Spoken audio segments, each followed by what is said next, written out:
Hello and welcome to another episode of Slay the Spire. We are going to be trying to get a win on Ascension 20 on the Silent. Last time we died in Act 1 in a spectacularly unlikely fashion.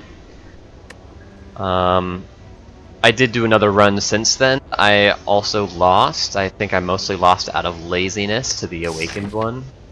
But that's why we have all four choices here. So this kind of feels like a real run. Sometimes it doesn't feel like a real run when you're forced to choose between Niao's Lament and max HP. Here we actually get a real Niao bonus. We've got the Slime Boss, who is the hardest. Usually. We've got an option for 3 elites post-chest, which is insane. If we could be strong enough, which in order to get strong enough, we could hit a couple of upgrades. I kind of like that idea. Upgrade. Let's see what our options are. Colorless, random common relic is probably my favorite, just overall. Obtaining a curse is no good. Boss swap is not useful, I don't think. Okay, it's an easy common relic. Let's see what it is. Happy Flower is great. I absolutely think we should go for this 3 elites post chest. So it's not much better than like a normal act layout. It is unusual to see 3 in a row after the chest like this, but we can't hit any elites before the chest. So it's still just 3 elites and 2 fires, which is about average if you're trying to maximize critical nodes, fires and elites, over the course of a whole act.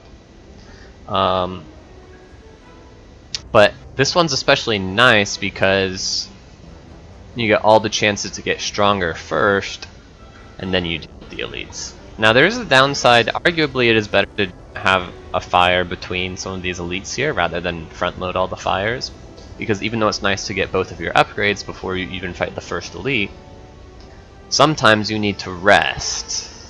So we'll see if that's the case for us.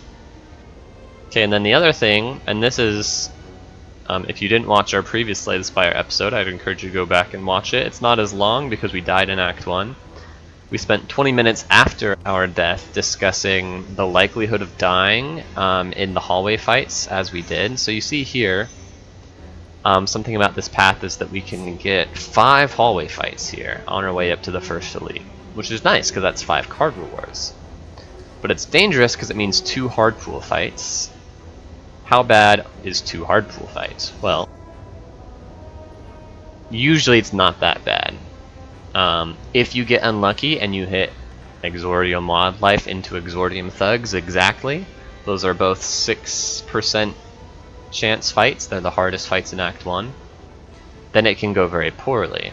But typically, you see there are way more fights that just aren't necessarily as bad. It'll depend on the composition of our deck by that point. If we don't get any good AoE, then Gang of Gremlins can actually be more difficult.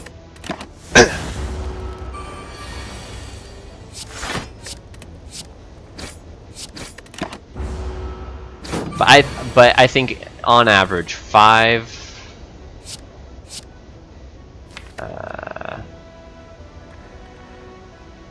This is interesting. Oh, we've got the Happy Flower to help us out here.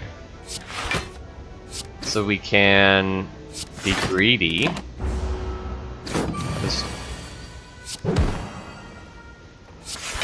I was going to contemplate whether or not we should play just 3 defends and try and kill him from 21, because that's a neutralize and 3 strikes, which we had left in the deck. But because of Happy Flower, we actually had the extra energy anyway, so it didn't matter. Okay, Blade Dance is the most damage efficient. 1 energy for 12 damage is just very good, but it also opens up a lot of synergies. Holy cow. Snecko Skull is pretty good, so we should probably take it, even though it doesn't do anything right now. The blue key I don't think is going to be what we want. Also, great potion. This is going very well. Also, Happy Flower setup makes this fight a little bit easier. We are forced to take 2 damage on turn 1. He chose not to buff on this turn, which is very lucky for us. We'll go ahead and be greedy and double block here, rather than take another 2 to deal 6 damage. He's still not buffing. Very lucky for us. We'll full block again. Once again, we could have taken 1 there to deal 6 more damage, but our deck does not need us to. He's giving himself 9 block.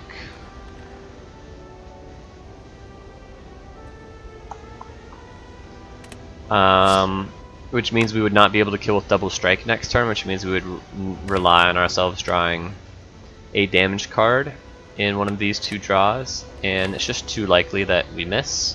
There are 1, 2, 3, 4, 5 misses in 10 options. So we're 75% to be able to kill him next turn if we wait here.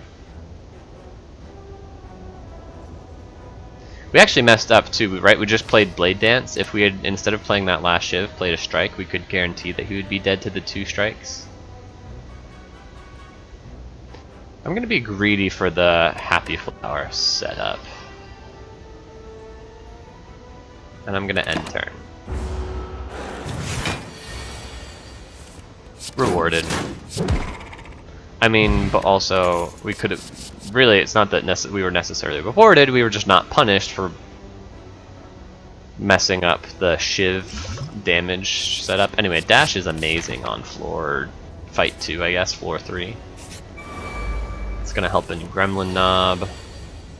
They're attacking for 13, so... Once again, we can choose between being greedy and being safe. We're going to be greedy. We could have taken 1 there to split both. I'm going to choose to take none. And just split the 1. The Happy Flower setup was kind of wasted, except if you consider the fact that we get to set it up more easily in this fight now. Set it up to 2. So if we hadn't waited before, then right now it would be at 1. Although waiting in this fight would have been plenty easy as well, so ended up not mattering. Phantasmal Killer is insanely good. It's a lot of damage for a 1-cost card, especially since it's a 1-cost card that upgrades to 2-cost. The Happy Flower setup matters a lot here. We get to full block and develop 12 damage.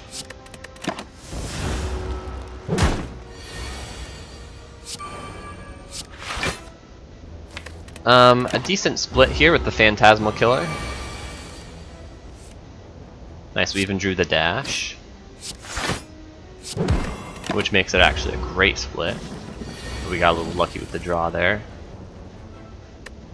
And now we are forced to take 4 damage. That's fine. This is like the first damage we've taken. Now we've taken a total of 6 damage this entire act. Not bad at all.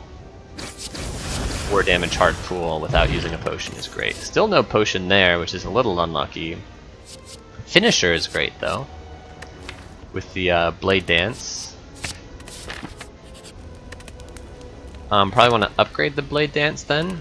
Upgrading Phantasmal Killer is very good, but we need the energy a little bit less since we have Happy Flower. Okay, and now you can see the point I was making about whether or not Exordium Wildlife or Exordium Thugs is the hardest hard pool fights, because Gang of Slimes can be very tough as well.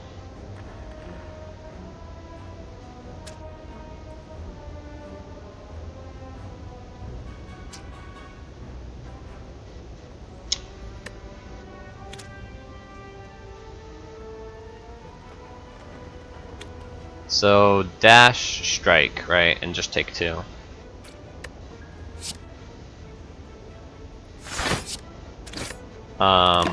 So the fact that we have not picked up an AoE card, we weren't offered Dagger Spray or All-Out Attack, and so this fight's much more difficult for that reason. Okay, we've got 3 more energy still, so we can math this out pretty well. This is 12 damage. We could do Strike, Strike, Shiv, which is 11.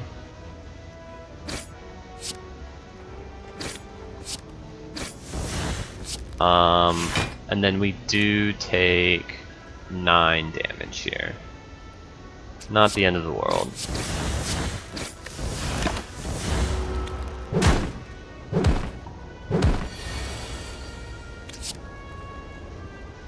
Get to kill you. Start working on these guys. So it's a total of 11 damage, I think we took this fight. Which is not great, but we didn't use the potion.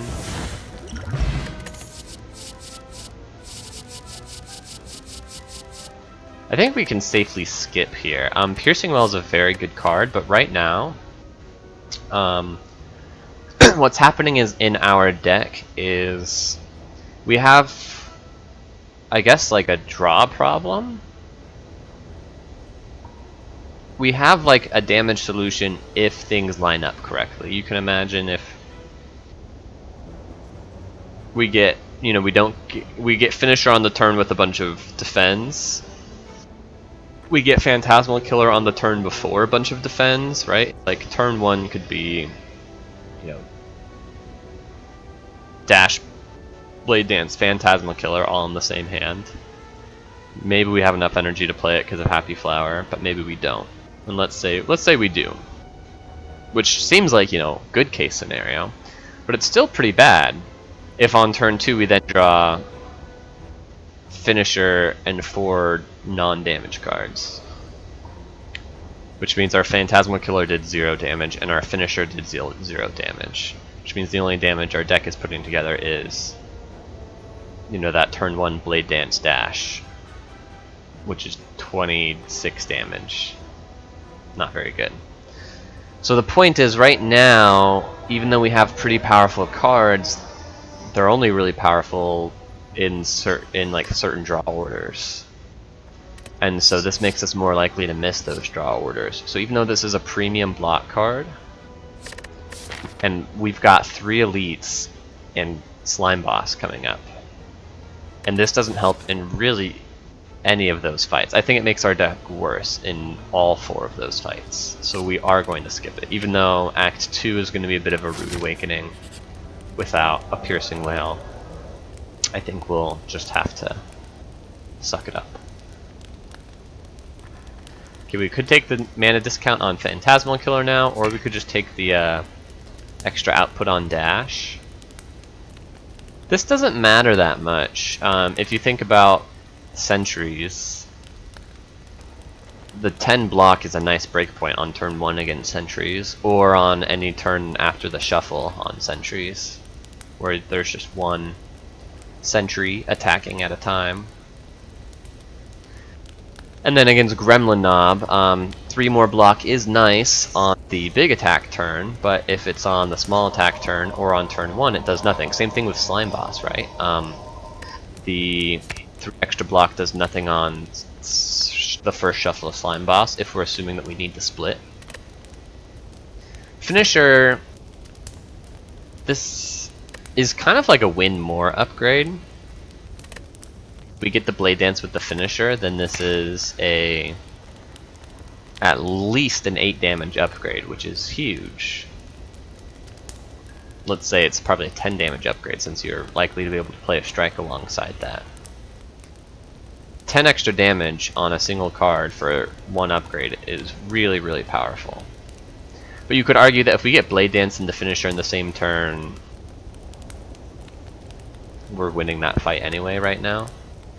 I'm not believing that argument as I say it out loud, so I am going to upgrade the Finisher. Be a good relic. Turnip is a great relic.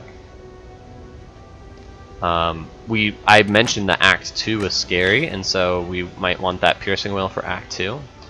Act 2 is way less scary with a turnip. It's like 50% of the hallway fights seem like they frail you. In the easy pool, it's 2/5. Baseball and Avocado both frail you.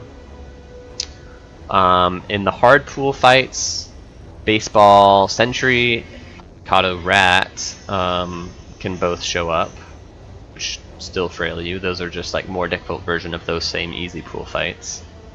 But then there's also Snake Plant, and Centurion Mystic. Centurion Mystic, the Frail's not as big of a deal, but it matters.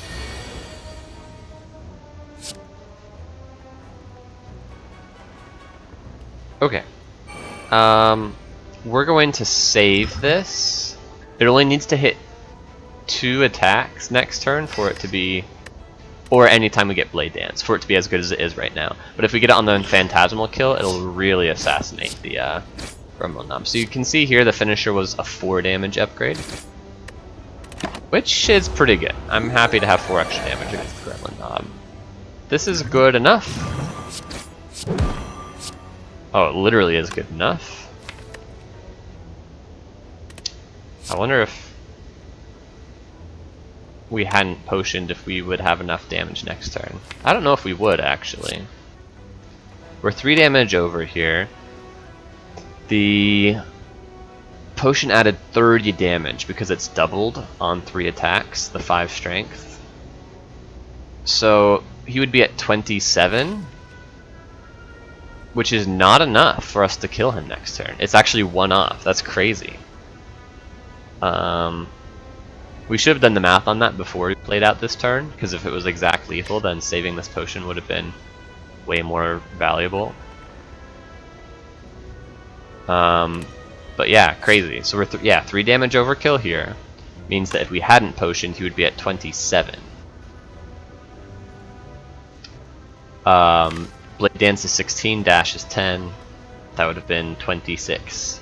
So he would have been alive at 1 next turn. Tungsten Rod, Bouncing Flask. Okay, I think we take Bouncing Flask as just a boss solution.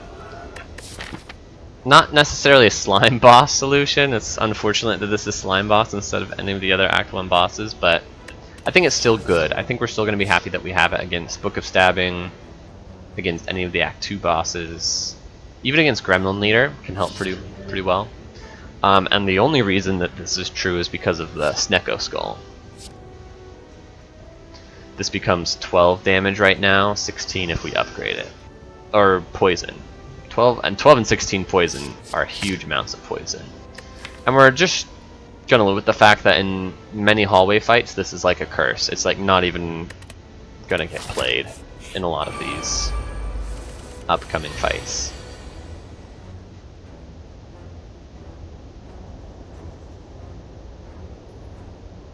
This is a really bad hand, right? It's like you want to play Phantasmal Killer, but we don't have anything useful that double next turn, really, because all of our best damage cards, Dash and Blade Dance and Neutralize, are in our hand right now. You want to play Dash because it blocks. I think we do play Dash.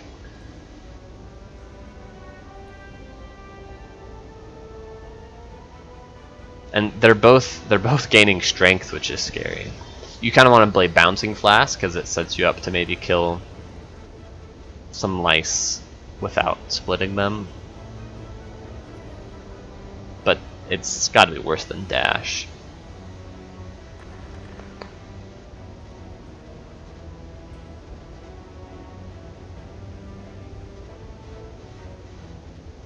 So it's like Dash, Strike? It's like Strike being better than Blade Dance because it splits better rather than the 4 damage on the Shiv.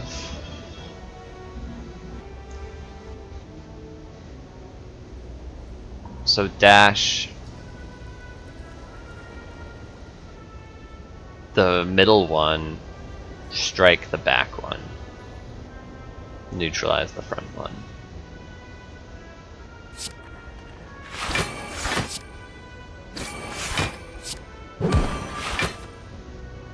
And now this guy's dead. So like, if I draw Strike Finisher, it kills the 2 that are buffing.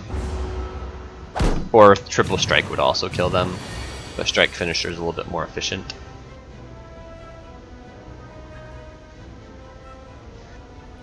Okay, they're attacking for 21. We could just triple block, but there's no reason not to just kill this guy right now. Or quadruple block, I guess is what I meant. Now we're gonna be weak.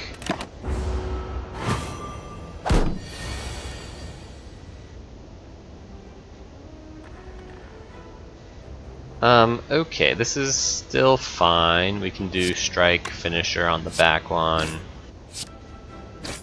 Defend and take 2 here. Tungsten rod helping us out just a little bit.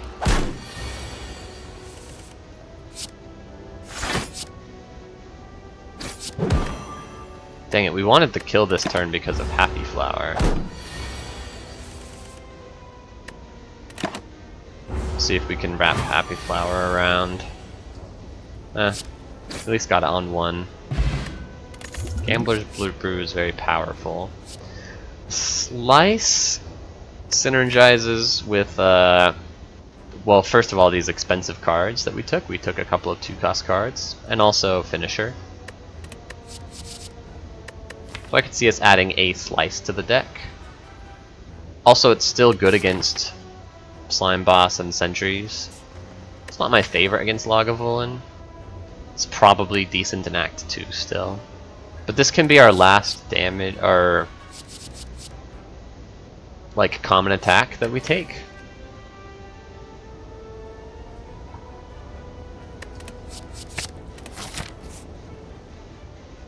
Okay, let's go for 2 more elites. It is Sentries. And actually Happy Flower on 3 looks like it's going to be the best.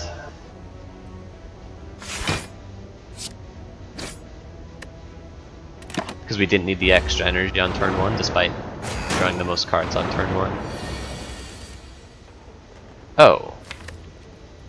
Or we get a hand that looks like this.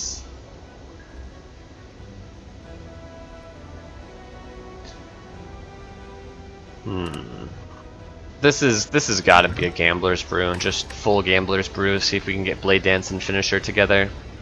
It's likely that we do, but even if we don't, just getting at least Blade Dance means that we can kill the back one. Nice, we got them together. So what does that mean? This is gonna be 32. It's gonna kill the front one, actually. So then we just put all the damage on the back one. All the other damage, I should say. Yep. We should kill the front and back one in the same turn. Wow, that was a good Gambler's Brew. Wow, that was a good draw. How likely is Phantasmal Killer to deal more than 6 damage? We've got 1, 2, 3, 4, 5, 6, 7. In 23, I think it's likely to deal at least 6 damage. Okay.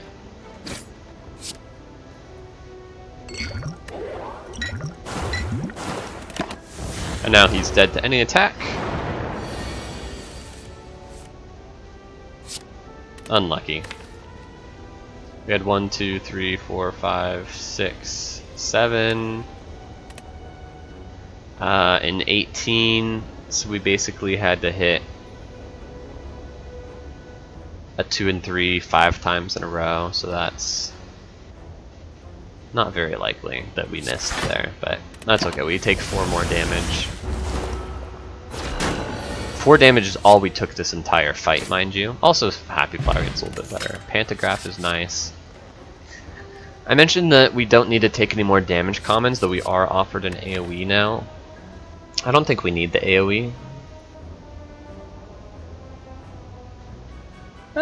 Helps. Sometimes.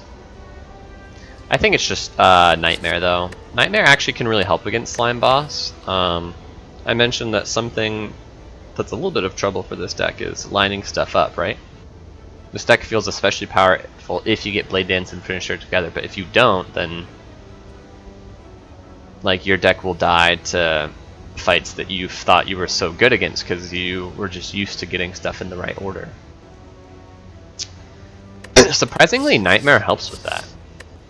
Because you can actually set up, like if I draw Blade Dance on one turn and Finisher's in the draw pile still, I can just like, instead of playing Blade Dance, I can Nightmare it, do nothing else that turn, but then next turn I get 3 Blade Dances with whatever else I draw, which let's say is a Finisher, suddenly I can just Blade Dance. Blade Dance Finisher. As I'm saying that out loud, I am realizing that Blade Dance Plus is a little bit of a hand size issue if you are starting your turn with 3 extra cards in your hand. But still, Nightmare is a way to win in the late game as well, so it's just kind of a no-brainer there. Yeah, look how much easier this hard pool fight is than most other hard pool fights. The fact that you can see fights like this is why it's especially unlucky to just run into Exorium Wildlife, Exordium Thugs, Red Slaver, Gang of Slimes, Gang of Gremlins as like your only fights in Act 1. Your only hallway fights in Act 1. Okay, slow and steady here. This is almost lethal. It's 1 off, so we'll just go ahead and block out again. Took no damage. Ghost in a Jar, phenomenal potion. Backflip, phenomenal card. I don't think I mentioned this when I picked up the slice, but I remember thinking in my head, as far as if I said, I'm like, probably this will be our last damage common. I was thinking, I'm like, of the damage commons that we can add to the deck,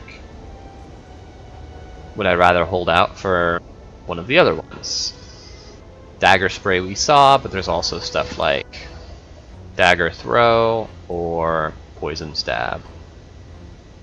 And among all those options, I was like, the nice thing about Slice is that it gives us an opening to start adding more card draw cards to our deck a little bit more aggressively, which is pretty important for a couple of reasons. One is that in general you need card draw cards to get to your best cards in the deck.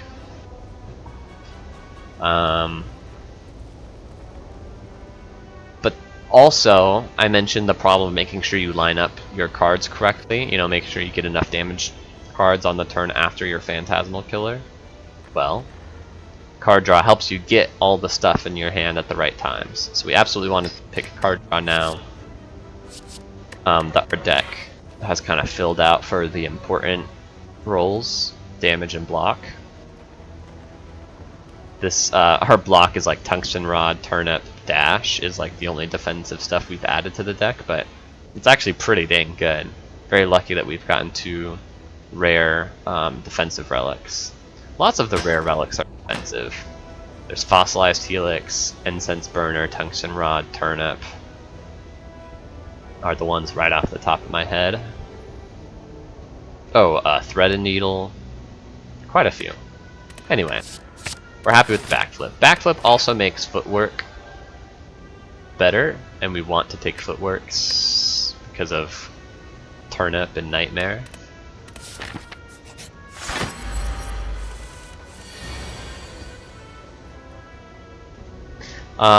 There's also, yeah, so this is like, I want to get the Blade Dance the turn after I play Phantasmal Killer. Well, now I get to, because of Nightmare. There's going to be a bit of a hand size issue here, but Slice helps with that. Slice actually fixes the hand size issue entirely. We just get to kill on turn 2 here. Insane. Really insane. Ice Cream is insane too. Another rare relic. Holy cow. 1, 2, 3 rare relics, 2 commons, and an uncommon. We don't need the grand finale. Don't need the prepared. We still don't have AoE, and this is a better AoE card than Dagger Spray, so I could see us taking an all-out attack.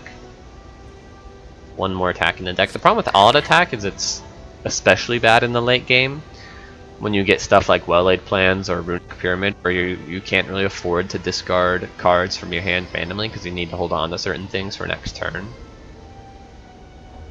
But I think it's gonna help in Act 2. Yeah, it also...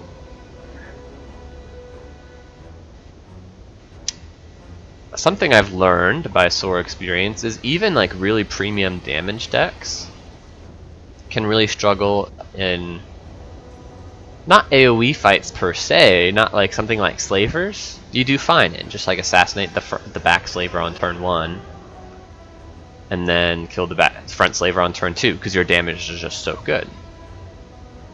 But it's the AoE fights that continue to summon minions that you start to really be upset that you don't have any AoE in your deck. Reptomancer. You kill maybe both daggers on turn 1, your damage is just that good. And then on turn 2,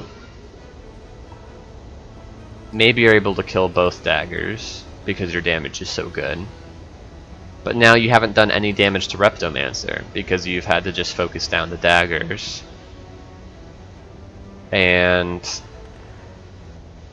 that's just a lot worse than being able to play even a single area of attack card to thin out the herd. And then the other example of that, of course, is Gremlin Leader.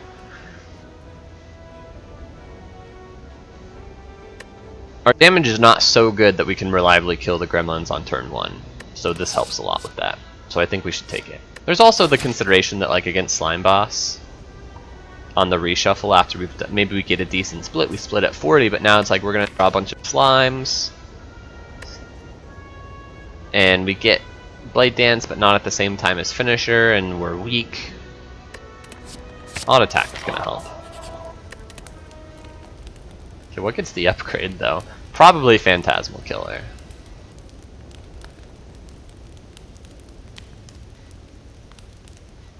It's kind of like a must-play card. Most turns that we see it. And it doesn't exhaust. It's one of the only... It's one of the... If you hadn't thought about this, of all the upgrades in the game that discount an energy, almost all of them are for one-time use cards, either powers or exhaust cards. Like Nightmare is an exhaust card, gets a mana discount. I won't go through all of them, but you can think about them yourself. Also, look at this.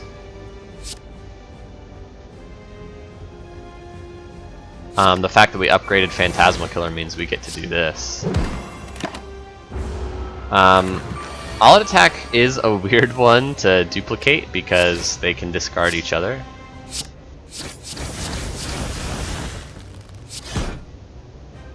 In this case, it did discard the other one. But we just strike backflip here and split at 51. I think that's fine. It's not great, but it's fine. Okay,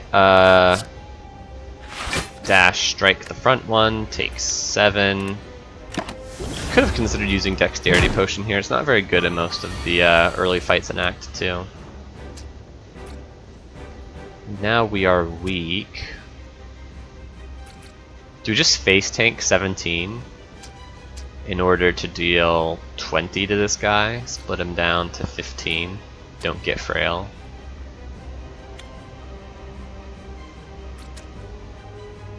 I think the answer is yes.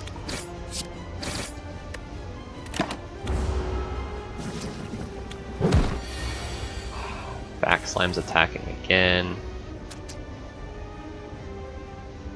Okay, dash, all out attack. All out attack?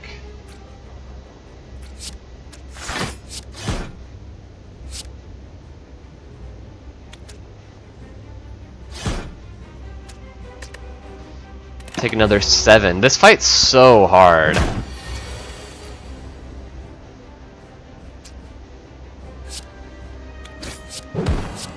Screw this fight. We didn't have Pantograph, we were dead. Oh yeah, we have Ice Cream. I have not been playing with Ice Cream, so that's something we need to think about a little bit more. Let's just go ahead and split here. Right, I should just save this energy because of ice cream.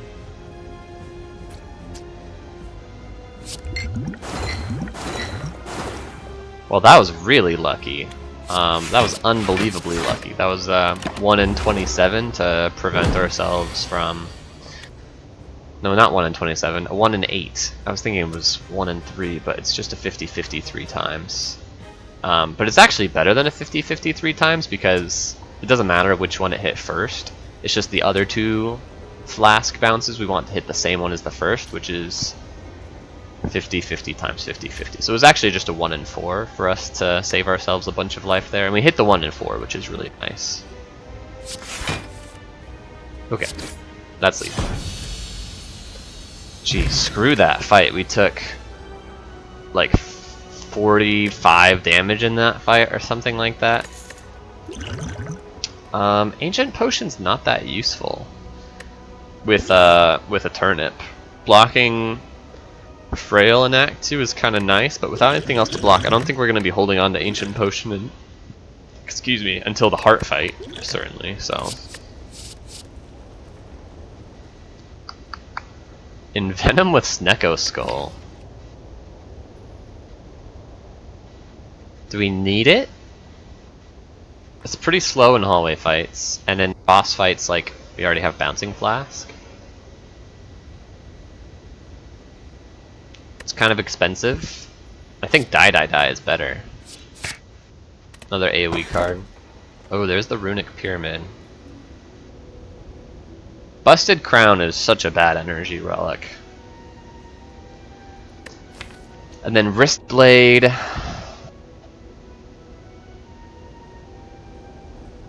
Helps a lot with the damage. Slice and Blade Dance and Neutralize. But Runic Pyramid is such a power outlier, we should just take the Pyramid. We get to hold on to energy and cards until next turn. Insane.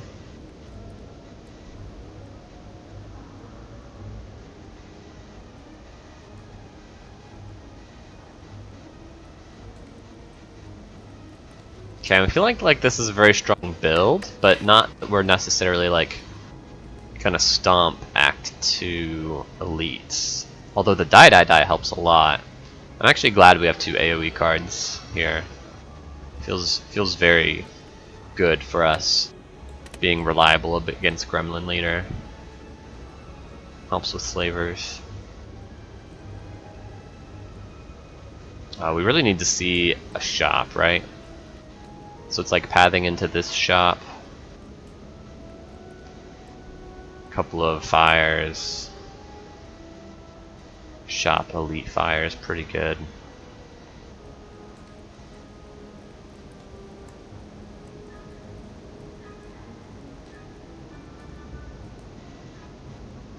Or we path into this shop.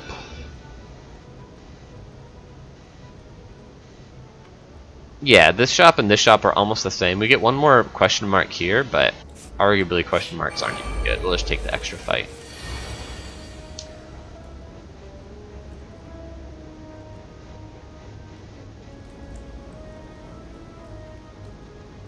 Can we kill someone this turn? Probably. Ooh, it might come down to a 50-50. Not a 50-50, but like a roll of the dice on whether or not all-out attack discards finisher. We could probably wait on all-out attack, right? If we... Oh, here's the other thing, though. If you kill one, it's the same as if you just double defend here. So we might as well just double defend Phantasmal Killer. In fact, it's better if we choose to use the Dexterity Potion, which I'm totally fine with.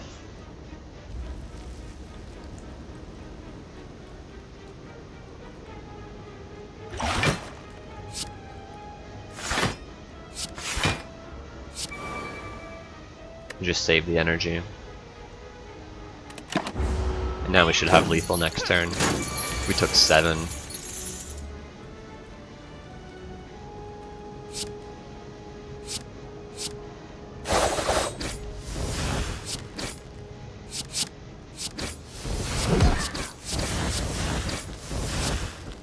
Yeah, it's a lot of damage.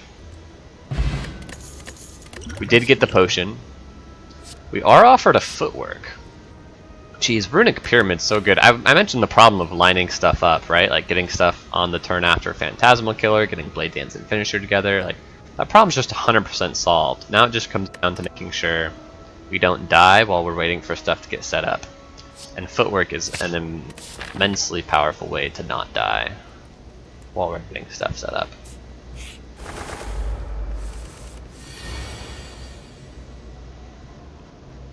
Yeah, so we can Footwork, defend, defend. Seems reasonable. Or just dash.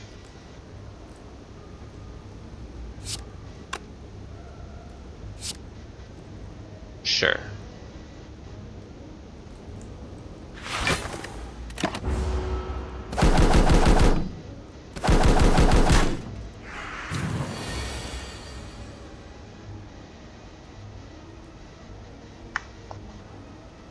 Okay, if we have hand space, Blade Dance can knock this bird down. So let's auto attack and pray it doesn't hit Blade Dance. Okay.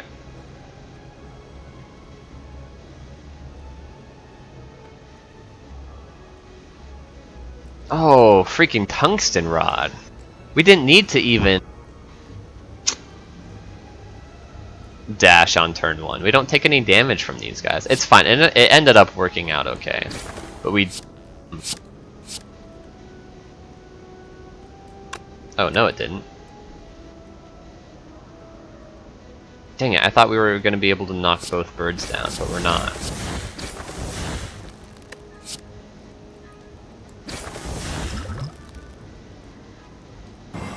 Take 9 here. Ugh.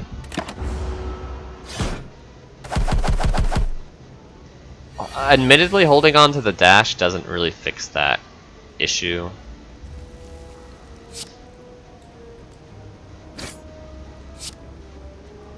Okay, kill him. Probably just end turn here.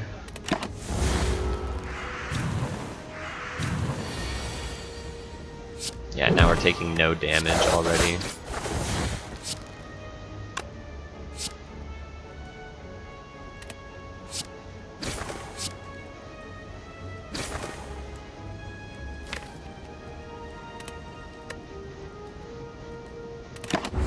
But yeah, taking 9 damage in this fight is not good.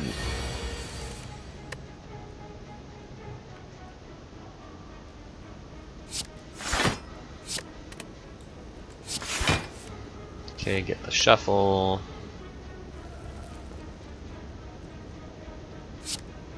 I guess just knock this one. Actually, yeah, we don't quite kill him.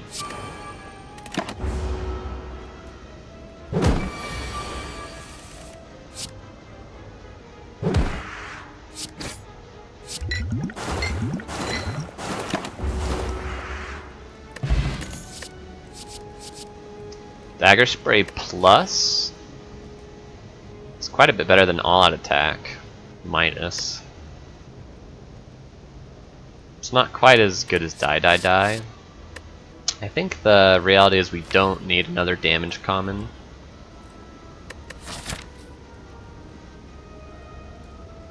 Going to a hard pool fight.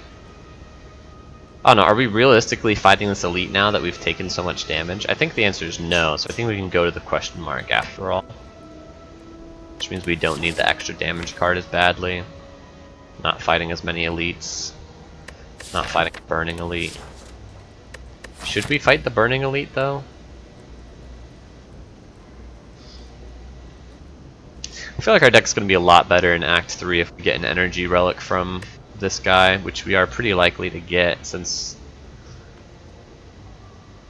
we saw a crown. Oh yeah, we saw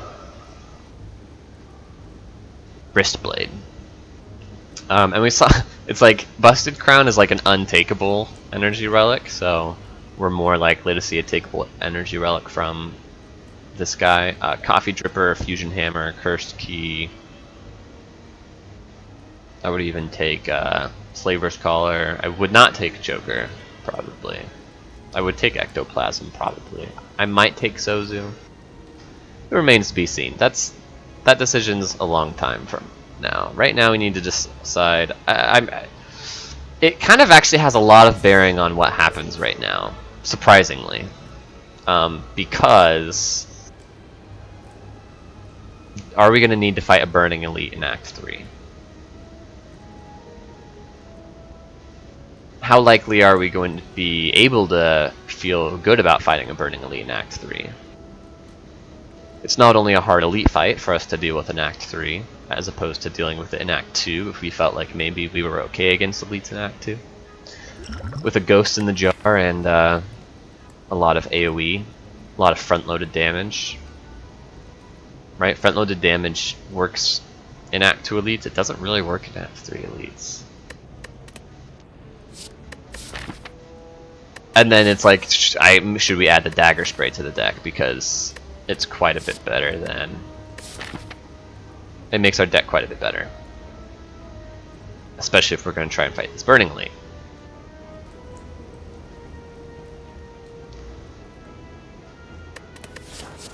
I think we should take it. We don't have that much card draw, so it's important to get our AoEs soon enough.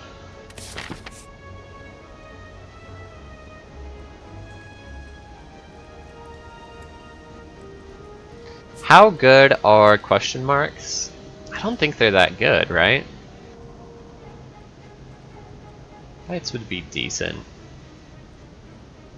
Bites aren't that good actually because of Pantograph. I think Apparitions aren't that good. Apparitions are pretty good because of Nightmare.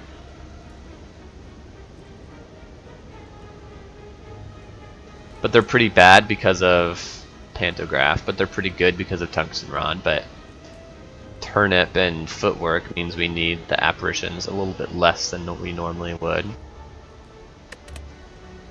And then there's like always Forgotten Altar, right? If we go here and it's Forgotten Altar, it's like, oh, well then we just end the run now.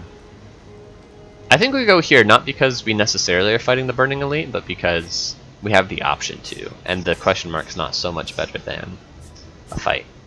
Question marks are better than a fight. I am thinking about, I don't even know if Necronomicurse would be that good, right? It's like, I don't know if I can afford to take...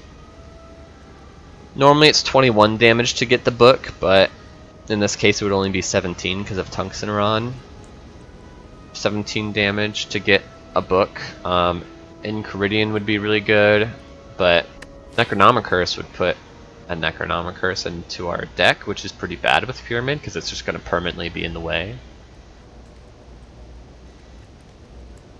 And it only targets dash, right? So we would be no on the book, just because we can't afford to take 17 damage for a 1 in 3 chance that we don't get a relic.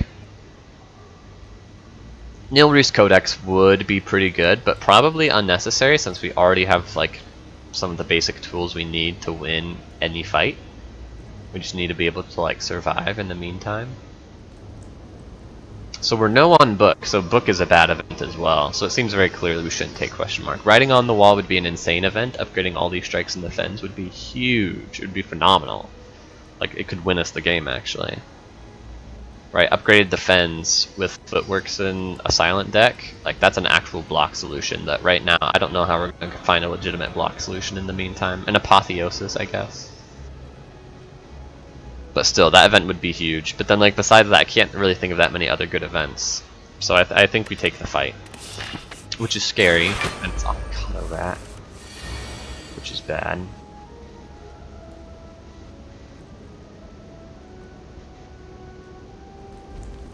Take 6 here. If we do Footwork, Defend, Defend. Sets up for a good turn next turn. With the Phantasmal Killer.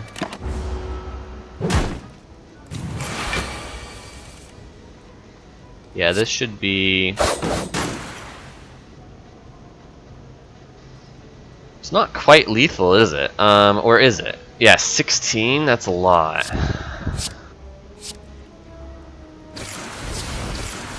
Yeah, it is lethal. Nice. Took 6 in that fight, not bad.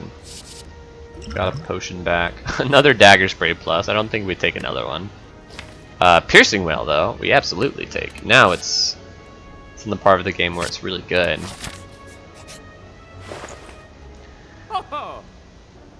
Concentrate is really good, right?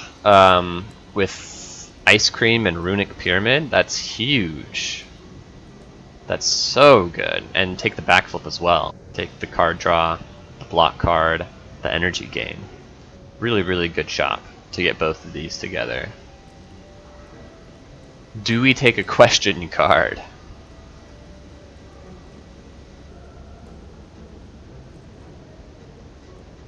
We don't take a Swift Strike.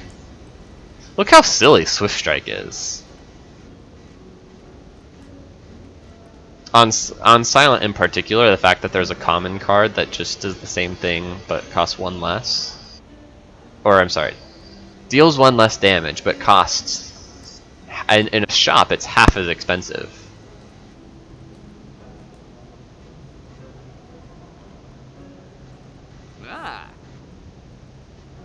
I guess it says strike on it, which is good with strike dummy. Anyway. And then I like removing a card. Probably better than spending 285 on a question card. Let's get strike out of here. Okay, our deck just got a lot better. Which is good.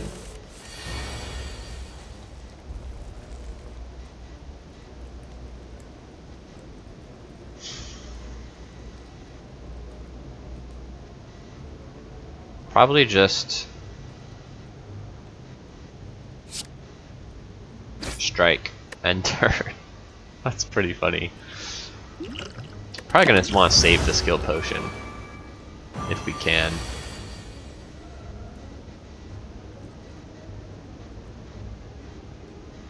Okay.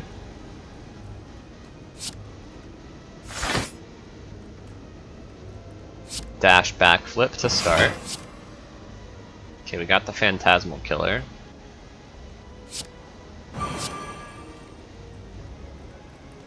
They're attacking for 18, so just play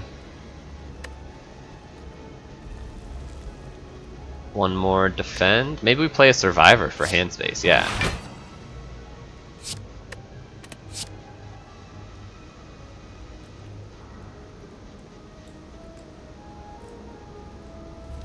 Actually, we still have 7 cards in hand, so Concentrate also gives us more hand space. Like, it actually draws us more cards, even if the days that it shuffles in gets drawn. Don't need to backflip now, so we won't. Like, as far as block. Okay, and they're dead. Oops, didn't need to do it that way. This deck is crazy. But it's also, like, dangerous. Ooh, Distilled Chaos. It's got to be way better than Skill Potion. Ooh, Deflect. I kind of like the idea of a 0-cost block card in the deck. Yeah, I like that. Okay, yeah, let's fight this elite. We're powerful enough. Happy Flower setup. Got great potions. It's more powerful than not fighting the elite. Like, it makes us stronger than not. Oh, not a good hand. I guess Piercing Wail on turn 1 helps.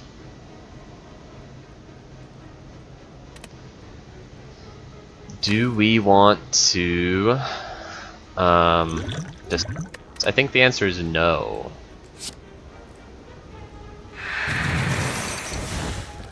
Yeah, these guys have regen, so just dealing like random damage right now, not very useful.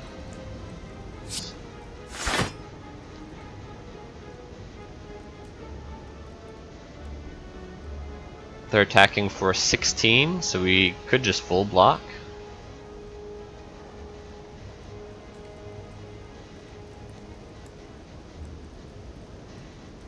I think we just wait. I think we just take a little bit of damage here. We're only going to take 1 damage here, none here, and 7 here. So it's actually, we're just taking 8 damage right now. And I think that's fine. I think this is going to save us more than... Because right now it puts us up to 9, which means we still take 7 damage. Right? Yeah.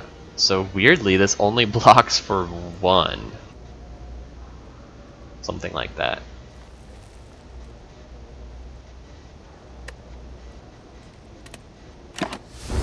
If we get the footwork also a lot better.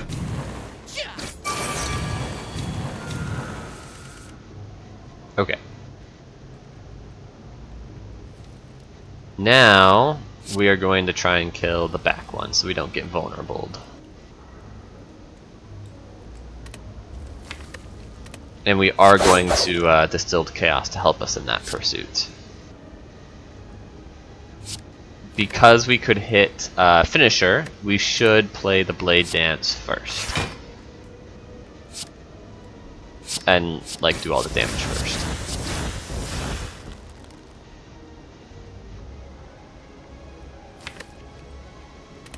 Okay, if we hit double backflip, we still have hand space. So I am going to use it now.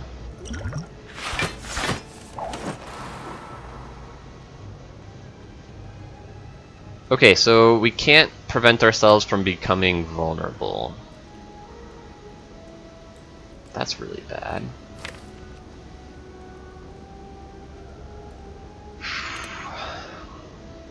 So it's a 28 card deck. We have 11 left, so we've drawn 17 cards. Okay. So 17 out of 28. 17 divided by 28. We've drawn 60% of our deck-ish. In contrast, we've drawn 1, 2, 3, 4, 5, 6, 7 out of our 9 strikes and defense. So if you look at the deck, we have 9 strikes and defense, and Ascender's Bane actually, let's count that as well. So 10 cards that are basically do-nothing cards, compared to like how powerful the rest of our deck is. Despite only drawing 60% of our deck, we have drawn 80% of our worst cards.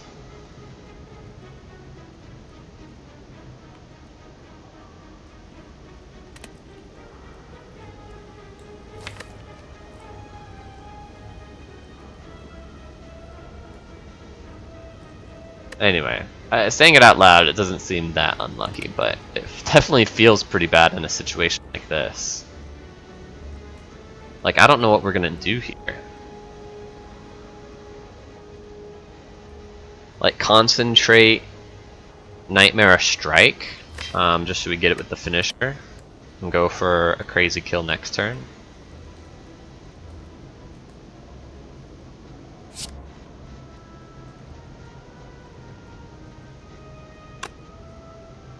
This is 1 off, by the way. If he had rolled a little bit less health, we would have been okay to be able to kill him this turn. And we would be winning, right? If he was dead this turn, like, I feel very confident about this fight. It's fine. It's like we just take 6 damage from this guy, and then the fight's over. Ay, ay, ay.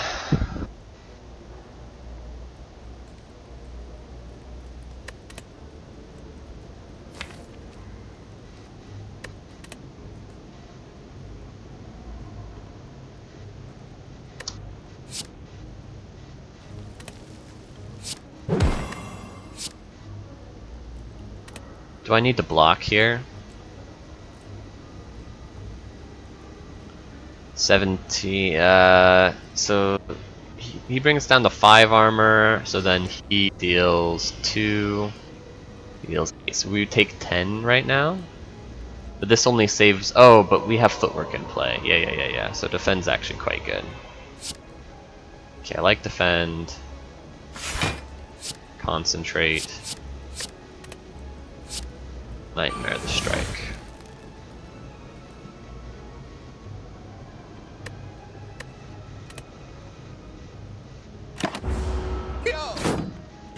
Actually, we have way less energy next turn than I thought we would.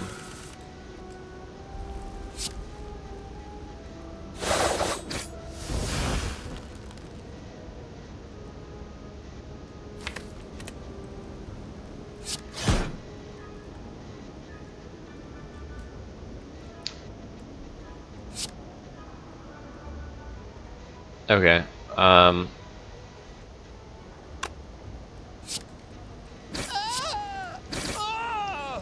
Nightmare the Strike was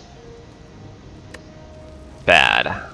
That was not the right play. We're taking some extra damage because of it.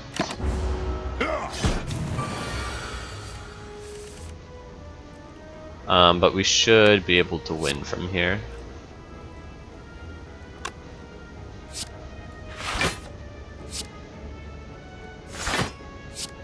Phantasmal Killer, these will be lethal next time. Ugh, I'm not happy with how that fight went. We got unlucky and we didn't play great.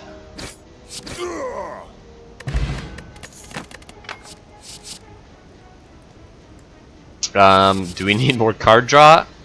The answer is yes. I'm still trying to wrap my head around. It's like, in drawing 17 cards. Yeah, I think it doesn't tell the story well to say that we drew 60% of our deck, but 80% of our starter cards. I think it tells the story better to say that we drew in 17 cards. 8 of them, so about half of them, were strikes and defends, and were starter cards. Despite only 10 and 28, despite only 35% of our deck being represented by starter cards, 50% of our draw were starter cards. I don't know. It's still not like crazy unlucky. I guess that just shows you. Okay, sorry about that. I ran out of space on my drive that I record to, so I'm gonna have to stitch these together later. Anyway, I was lamenting the unlucky draw of that fight and pointing out that maybe more so than us being unlucky, it just goes to show that like silence is really hard because of how many starter cards you have. And how important card draw then becomes. Like, you have to just find ways to cycle through your starter cards. You have to add a lot of draw cards to your deck. So we definitely take this acrobatics that we're offered here. We go to this Spire, and I think we have to rest. I would love to start upgrading stuff, but it's really difficult to not just take 9 damage incidentally in the next 2 hallway fights.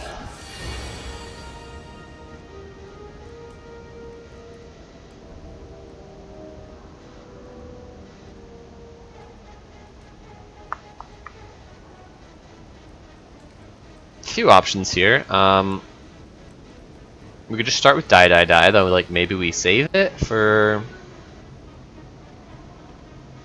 after Phantasmal Killer. That kind of makes sense.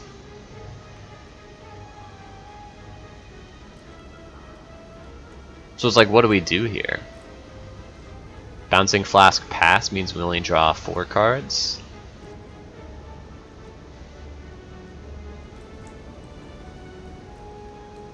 Bouncing Flask Strike means we only have 4 energy next turn.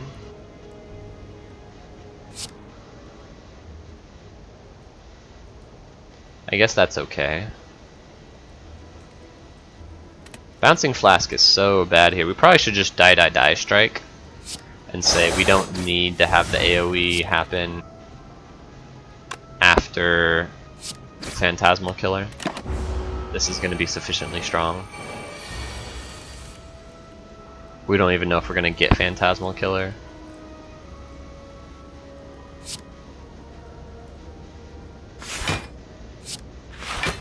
Breakthrough of the Nightmare. Not very good right now. Okay. This is very good. Defend blocks out.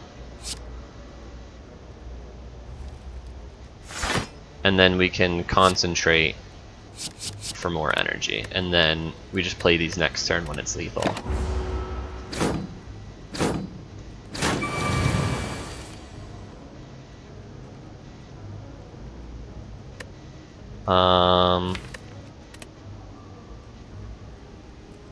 It's not lethal on everyone yet. If we can block out, then life gets a little bit easier. I don't know that we can, but I guess we can start by drawing cards. Okay, this is lethal. I think. At least on 2 of them.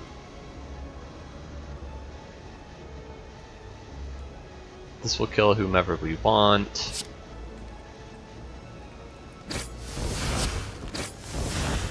We're probably gonna still play all out attack, so get him down to 10.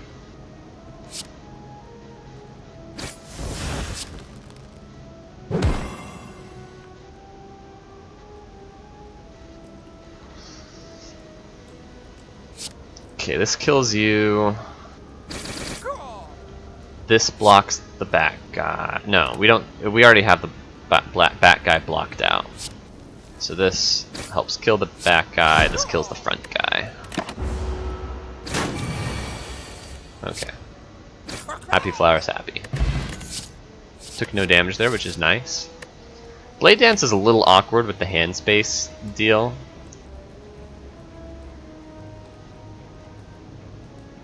So a lot of the game comes down to just holding off until we can get Finisher and Blade Dance in the same turn.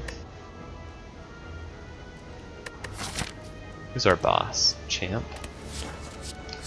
Champ is probably going to be a different story. Champ we're probably going to stall. Nightmare Footwork, and then just stall until we Bouncing Flask him to death. That's one way to win the fight. It's not the only way to win. But without a terror, it might be the easiest way to win. The safest way to win. Second Piercing Wail. I would take a second Piercing Wail.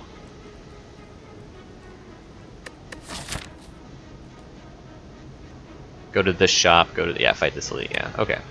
This is good against the remaining elites, so we'll take it. Art of War is huge. Lots of turns where it's very convenient to choose to play no attacks to set up for the following turn. We've been doing that a lot anyway. So yeah, right here, just end turn. We only draw, we draw fewer cards this turn because of that decision. But now we've got lots of energy to work with. Okay, he's doing the attack that you don't like to see on turn 1, the debuff attack.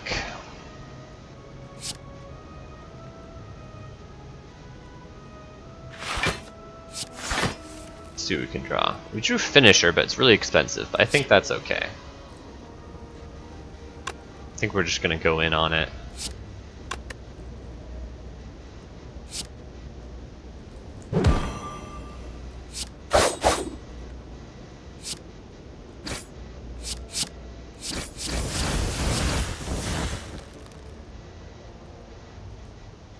Strike Finisher?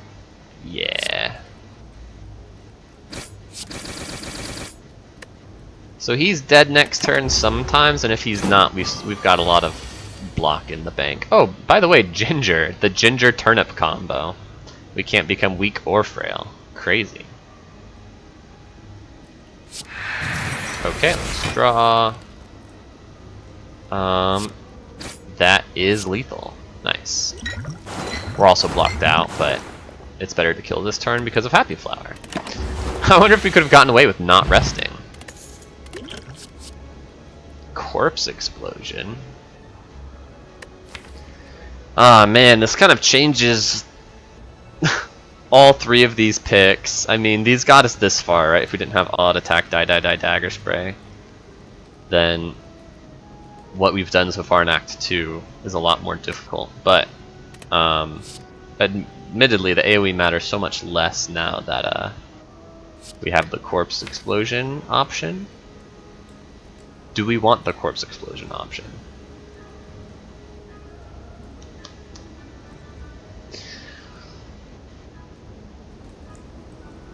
How hard is Donu Deka? And how hard is Spear and Shield for us right now? That's not the right question, right? The right question is, how hard is Donu Deka after we kill Donu?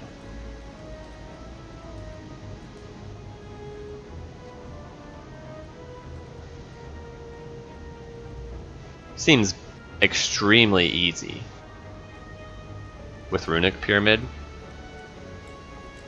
You hold on to everything, so just play the attack cards when Deka's not attacking, the block cards when Deka is attacking.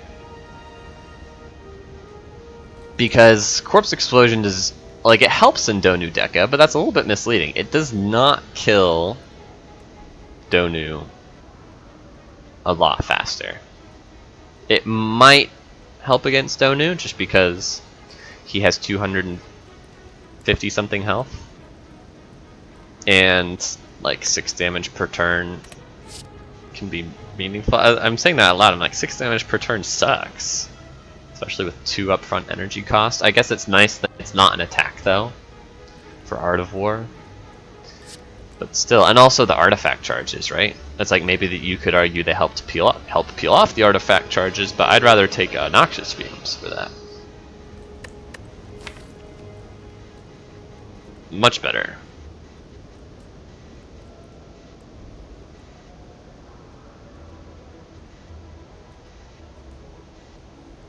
So, yeah, this is kind of bait right now.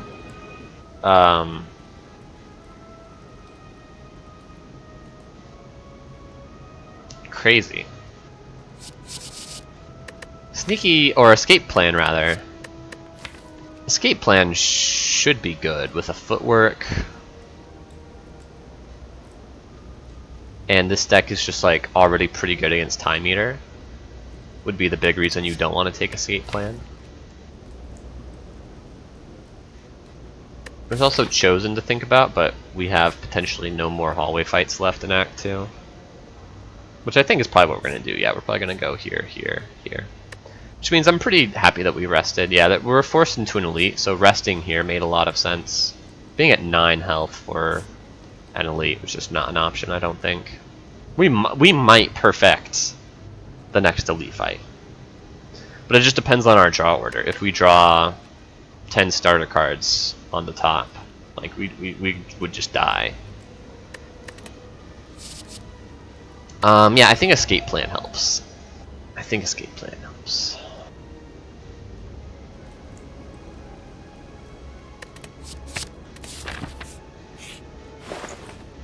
Oh, Frozen Eye. Backflip. Deflect.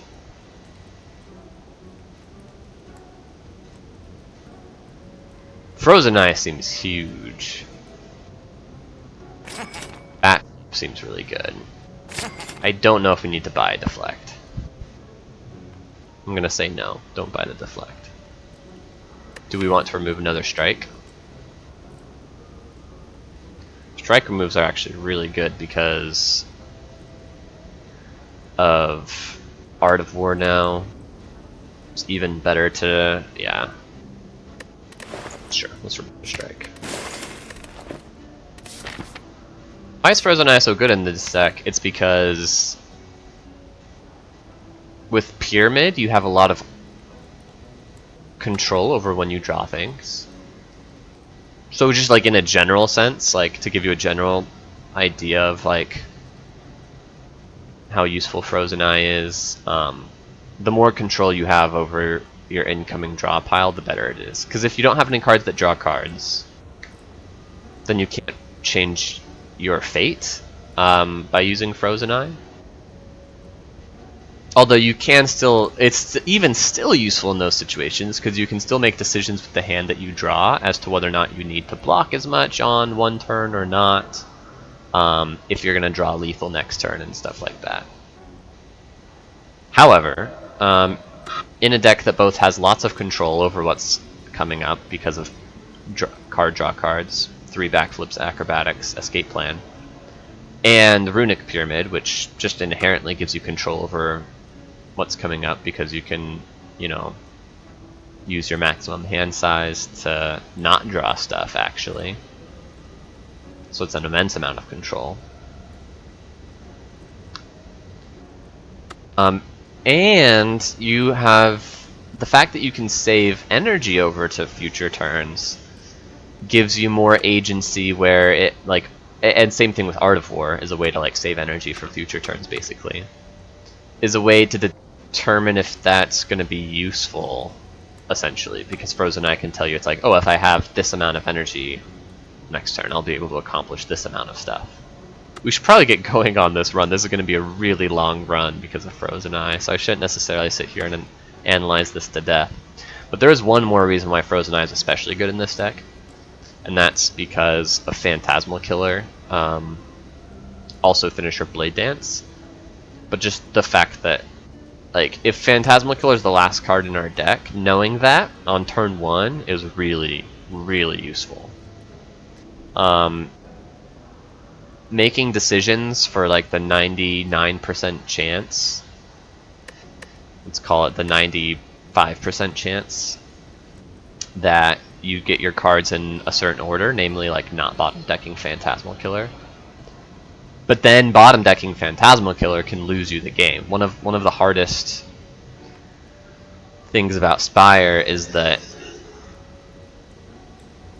we did a little analysis on this a while ago, but when you have like these 90% success situations, if you have to take those situations, like those gambles, like 90% I win, 10% I die, like 90% win rate is great, but if you run into those 90% win, 10% die situations over and over throughout a run, your win rate plummets.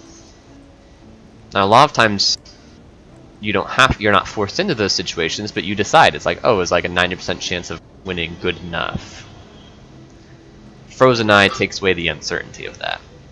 A lot of times it comes down to draw order. It's like, oh, I have a 90% chance to not bottom deck the cards that I need to in order to win this fight. Should I like risk it and like take that 90% to win so that I don't take, you know, so I don't have to use this potion or something like that? A lot of times it feels like you should do that. You're like, I guess I should just take my 90% because I need this potion. Da da da da da. Frozen Eye takes out the uncertainty. You can know for sure, it's like, okay, yeah, I hit the 90%, I can save this potion. Or it's like, oh, look, I'm actually in the 10% world where I would die if I don't use this potion. So I guess I have to go ahead and use this potion because I know that my Phantasmal Killer was on the bottom. Anyway. Frozen Eye is this is one of the best Frozen Eye decks I've ever seen.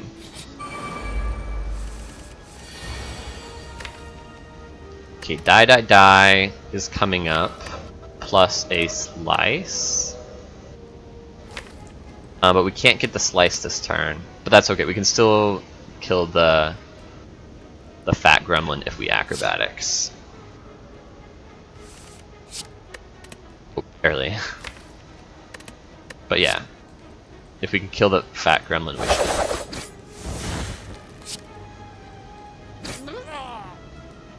Okay, I like developing footwork, might as well. I guess we can wait though.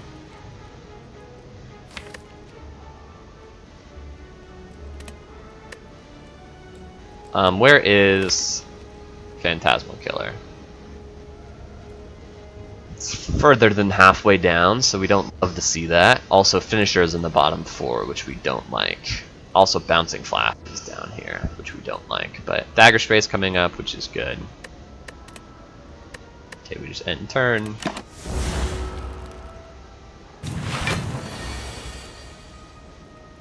Okay, 11 times 3 is not great, but the fact that she's not summoning, there's some virtue in that. And also Piercing Wail helps a lot here, so we can turn this into just 15 attack with Piercing Wail, and then just double defend.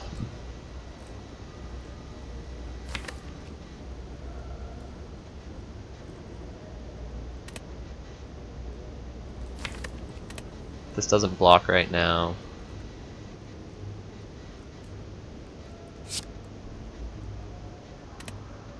Double defend or survivor deflect.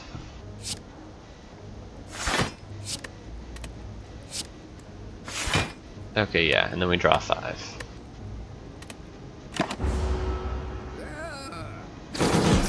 Are we able to kill wizard this turn? We could use the dagger spray. We don't need to. We can get the phantasmal killer this turn if we backflip.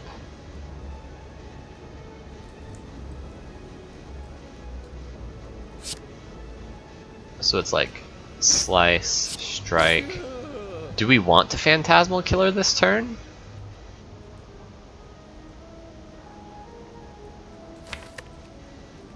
Like, because finisher's too far away, maybe we don't.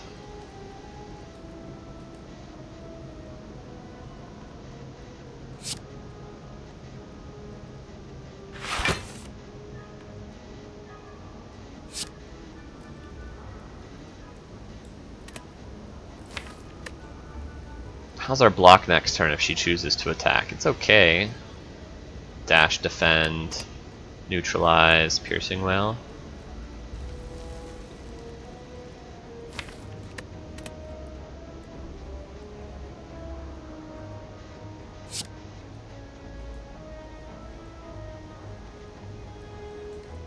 So I guess we toss the escape plan.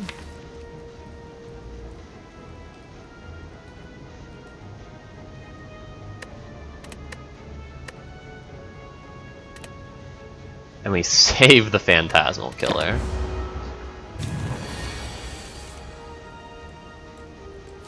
We could have played phantasmal killer, and if we use the escape plan, then we actually do draw to finisher this turn. I don't think it matters. Phantasmal killer, bouncing flask.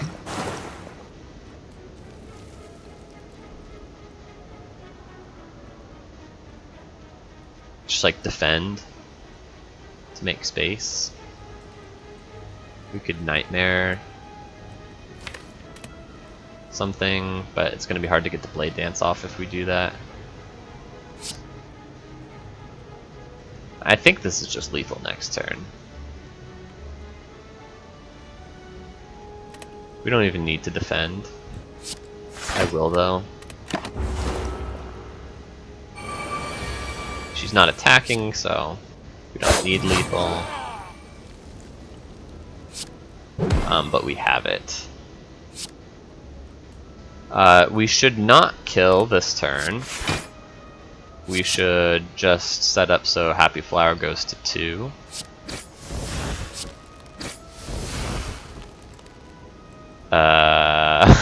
Finisher already kills. So let's do it this way. Yeah, this is fine. Now she's dead in 2 turns, guaranteed.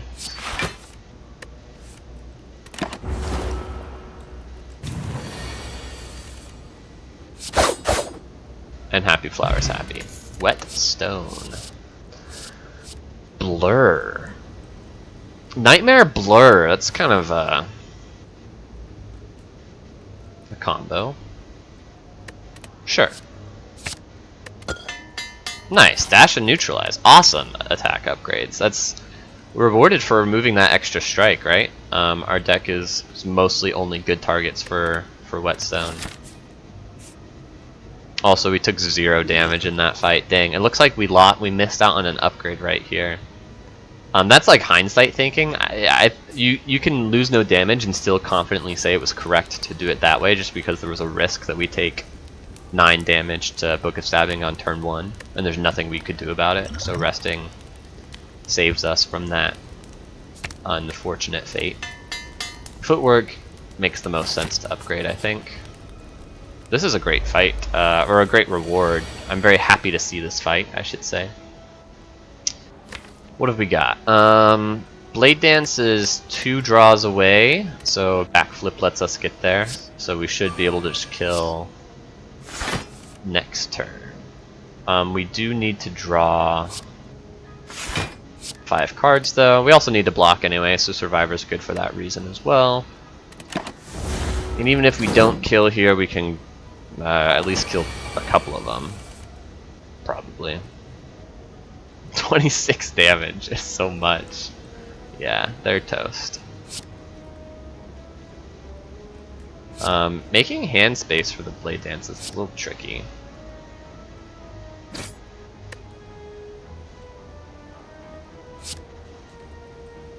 But we can see, yeah, it's fine. It's totally fine.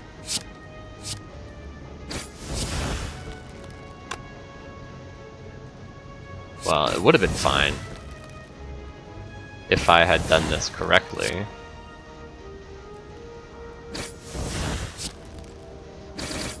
I mean, it's still fine. In fact, maybe it's better this way that we let one of them live so we can kill him when Happy Flower is happy.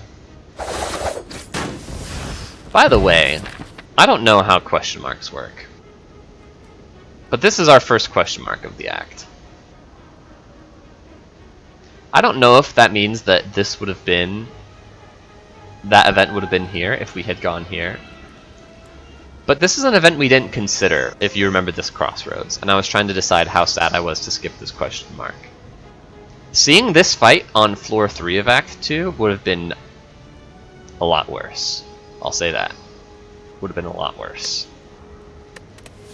We're so much more powerful than we were back then because of the Ginger, the Art of War, the Frozen Eye.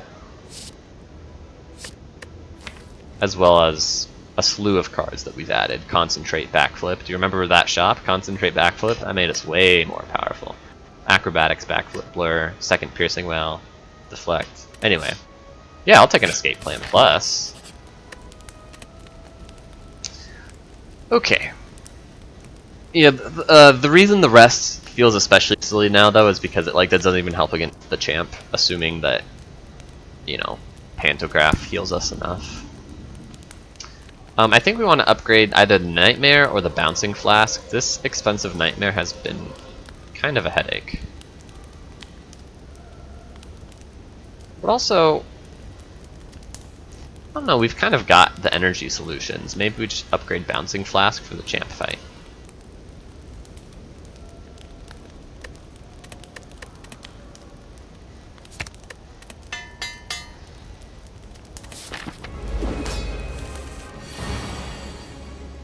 Okay, where is Nightmare? Here's the Nightmare.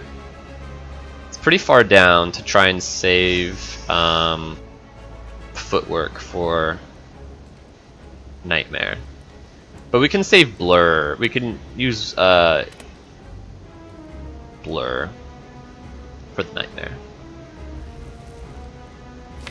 Probably. Nightmare and Blur should get us through this fight just fine. Okay, we'll draw one fewer card to get one extra energy on this turn. Very powerful.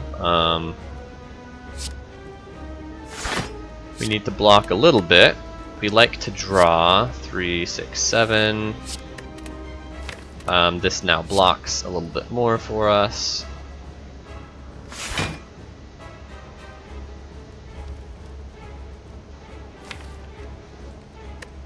Okay, making our way towards the Nightmare.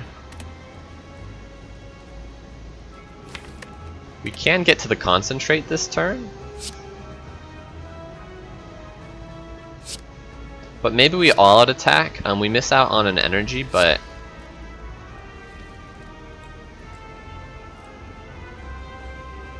maybe we discard an attack, right? It's like, so this is so interesting. This is essentially 2 energy to get rid of 2 cards from our hand in order to make room for the stuff we want to draw. Which we could also spend 2 energy to get 2 cards out of our hand by just playing 2 defense. And continuing to play no attacks. Yeah, the other nice thing about... actually, the difference is this gets more cards out of our hand because it also lets us slice more cards out of our hand for the same amount of energy. Okay, we're blocked out, so we could just dump 1 more card from our hand for card draw reasons and then save our block for a turn where it matters. And it was actually really good to be dealing all that damage when he had a bunch of armor up, because we do not want to deal damage to him. We want to Bouncing Flask him to death. Okay, we'll concentrate to get rid of these bad cards.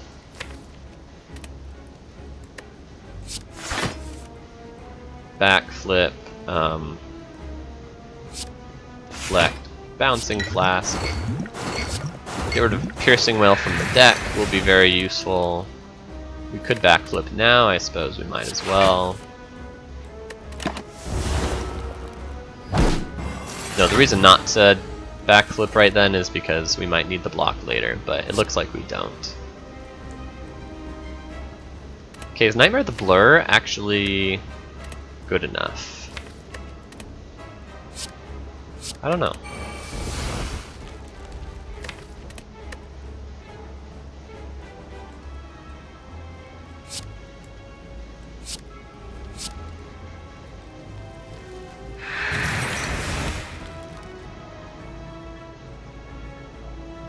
Dump the Phantasmal Killer.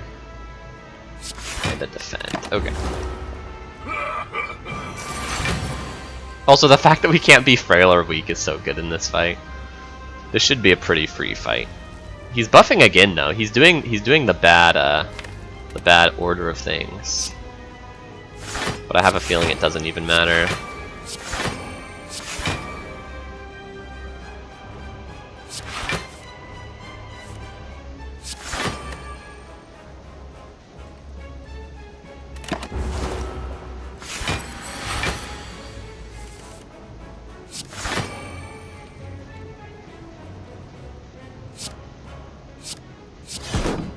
This is the turn where we want to play all our attack cards, since we already broke Art of War. Not all of them, but this one gets out of the deck, so it's good to play. Okay, we can just chill.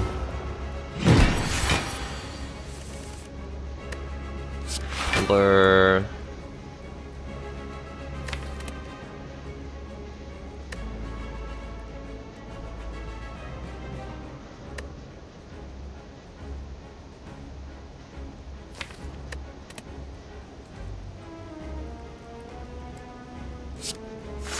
It is tricky. The energy problem is a real problem.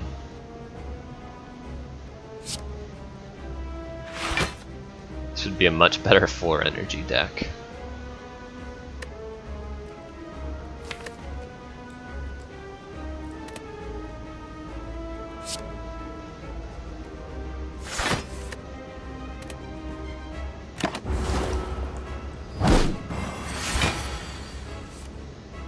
But I think we're mostly keeping up with the blurs.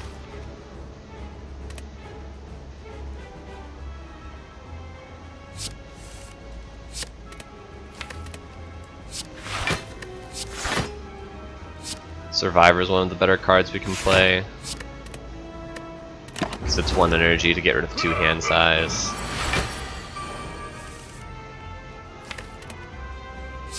Oh, this card's phenomenal.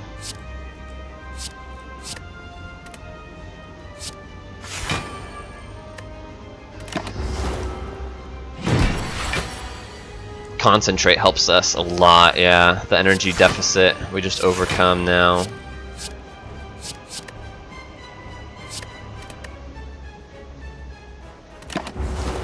Yeah, we're still keeping up with the blurs. We have enough card draw, I think, and a small enough deck to play a blur every turn on average.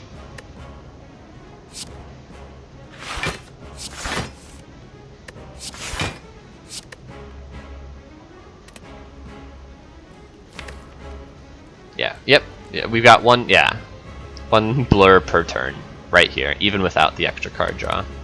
Though the extra card draw helps. Speaking of the extra card draw, we do need to hand dump a little bit. You can see where that concentrate matters so much. On this turn, we are going to play our attacks, because all-out attack is especially useful for making hand space. Oh, missing the shuffle on this blur is not great, but we're only missing it because we got so much extra card draw, which should more than make up for it.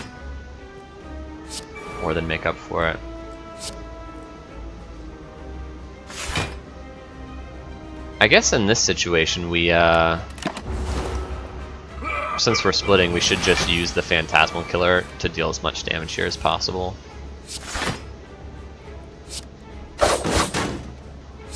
Because it's kind of a lot of damage. Yeah, he's just dead.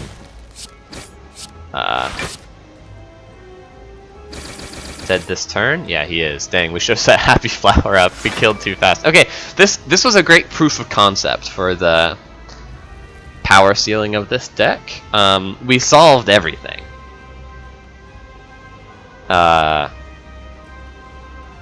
We solved like the energy problem, we solved the deck size problem with the card draw, we solved the block problem with the blur and the footwork, we solved the damage problem with the Phantasmal, like the front-loaded damage problem with the Phantasmal Killer, we solved the back-loaded damage problem with the Bouncing Flask. This fight was 100% proof of concept that we can solve everything that we need to in the remaining fights of the game.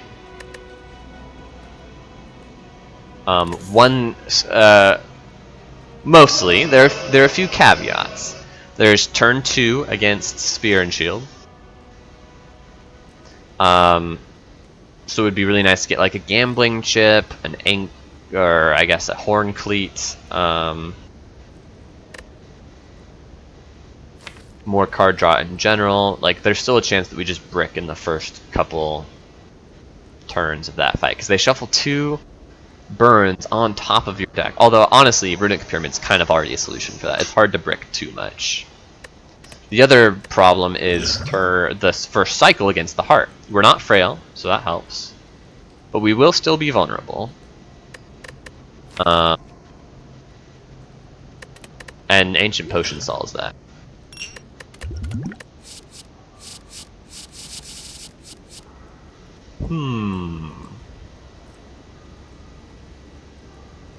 These cards are terrible? Question mark? I don't need any more potions, so Sozu's free, and Alchemize is bad. I feel very confident I can hold on to these potions for the Heart, and or just if I run to an emergency, then we've got these help. We've got these.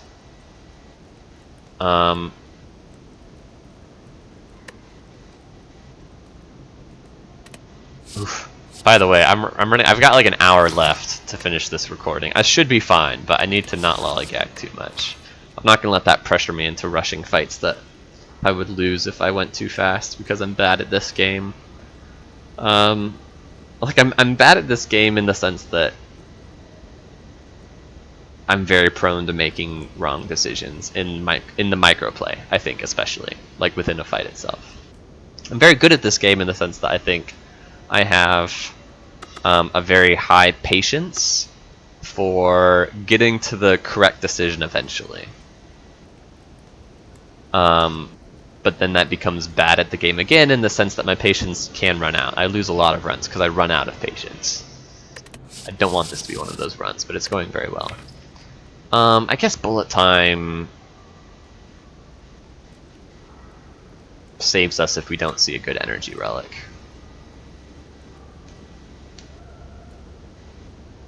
Kind of. It's so much worse than like just Concentrate, honestly.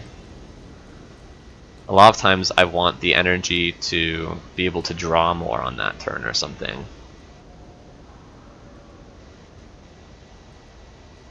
Like, I'm thinking of all those turns where it's like I'm very like Surgeon Precision on emptying my hand.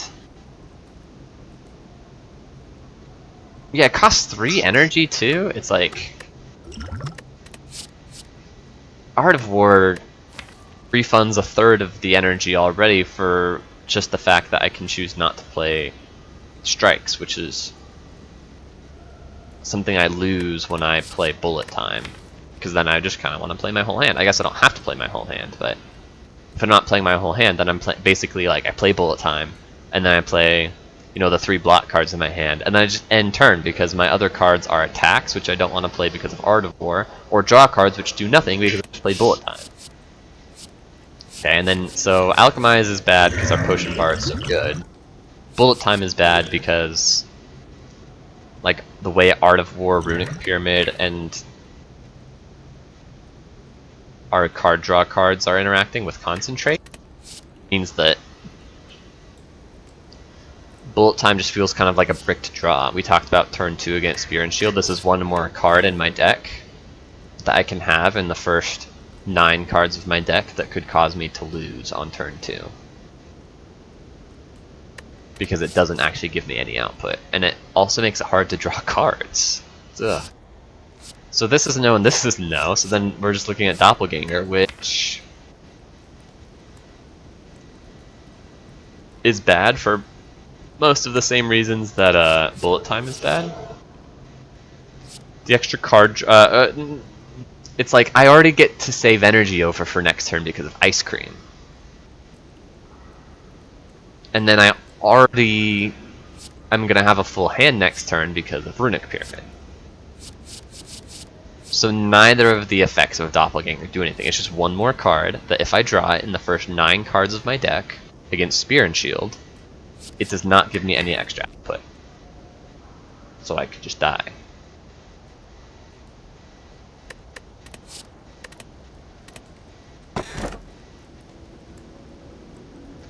I said Energy Relic was good. Did I mean it, or do I want to play Black Star because Black Star is fun and I have the green key so I can get slightly more value out of Black Star? I think the answer is 100% Coffee Dripper. I cannot think of a likely collection of relics that is anywhere close to as good as just 1 more energy per turn. Part of my bias there is, which is probably not the right way to think about this. The relic pool is so big that the beginning of the run and the end of the run, regardless of the relics you've already seen in shops and in your bar, you still mostly have the same chance of seeing the same types of relics, I guess. If there's like one specific relic, like maybe there's one specific rare relic like Dead Branch, which admittedly is like one of the most unique relics in the game, so oftentimes it's like one of the most worth thinking about relics. If you're thinking about that and you happen to have seen as many rare relics as we have, we've seen 1, 2, 3, 4 rare relics. It's still not even that many, but let's say you saw another like 8 in shops for some reason.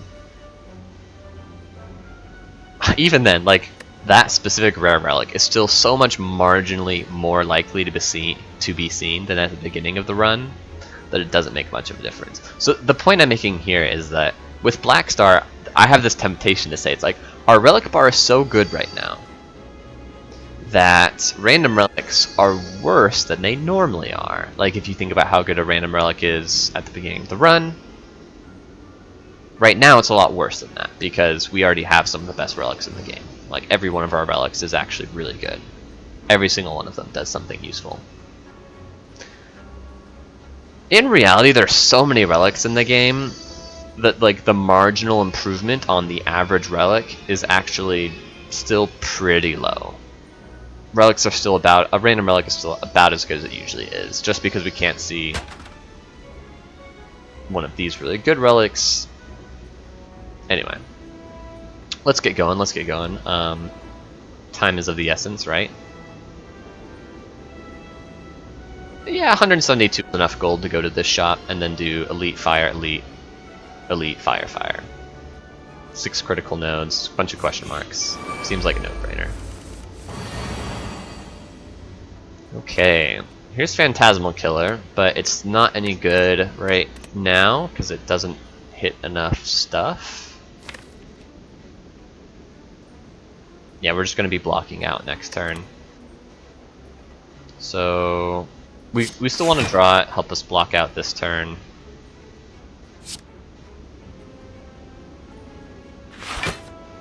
And then we can just end turn here.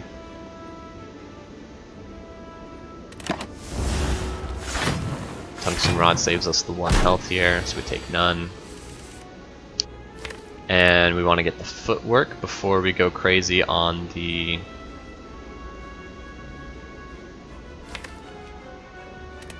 Yeah, okay, and Phantasmal Killer is good enough now. So we'll do this, we'll play footwork.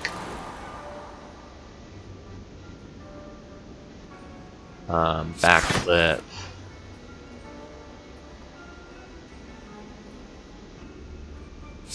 Blur, backflip.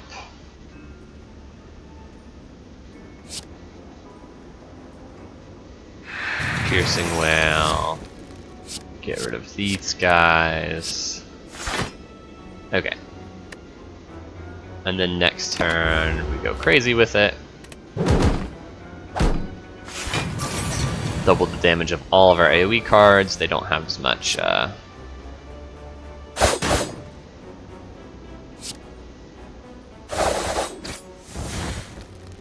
This would kill. We want to wait at least a little bit for Happy Flower, so we can do that pretty easily.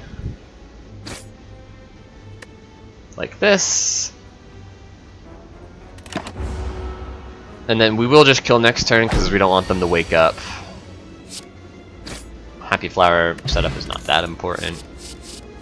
Don't need any of these. Most we don't need much of anything. Wow, Don the Red Mask, that's amazing. Right before the shop too. Okay, sweet. Way more gold in this shop. Bottled Lightning. I thought about Bottled Lightning in the middle of Act 2. I'm like, man, it'd be nice to bottle like a Phantasmal Killer. Now it doesn't matter as much. Now we're not winning by just as soon as we play Phantasmal Killer and then our attack cards on the following turn we kill. That's not going to be true in Act 3 and 4. So now I'd rather bottle like Nightmare to make sure we can line it up with Footwork or Blur, whichever we need to solve the fight. So that's pretty dang good. However, we don't need Nightmare in every fight to win. Ooh, another Concentrate. A Catalyst. Ah, so many options. Who's our boss? Time Eater, right? Catalyst would be nice against Time Eater.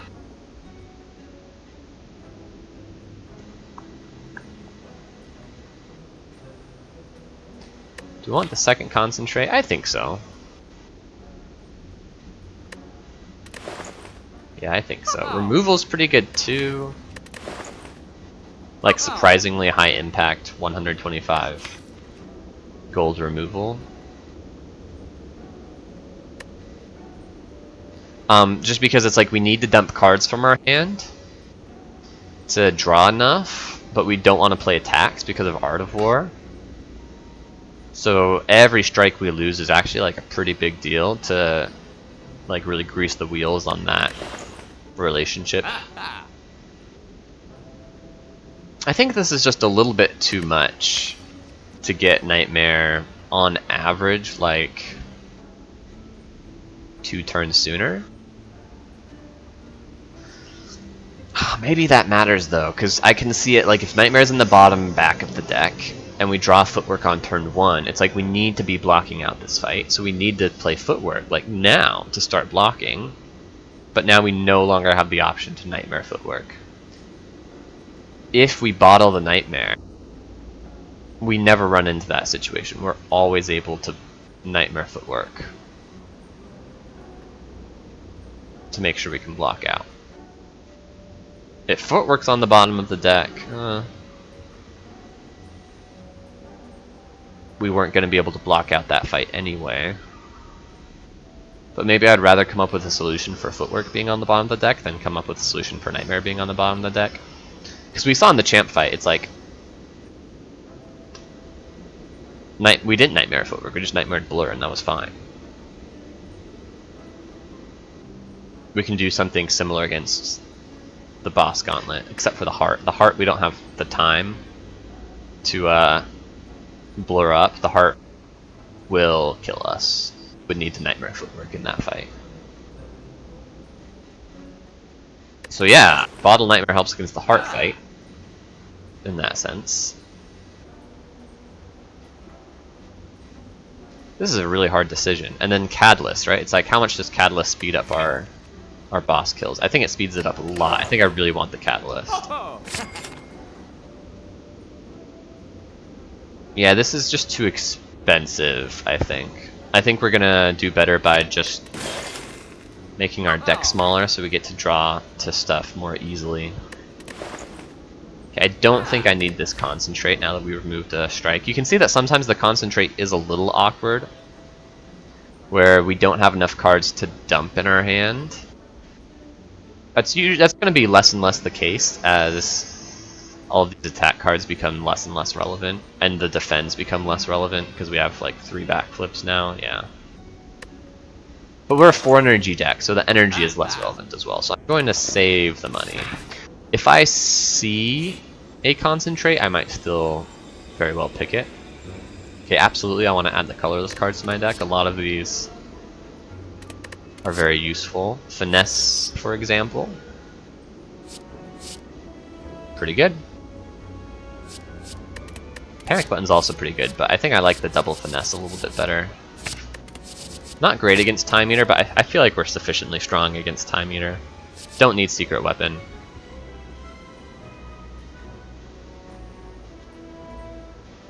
Whoa. Okay.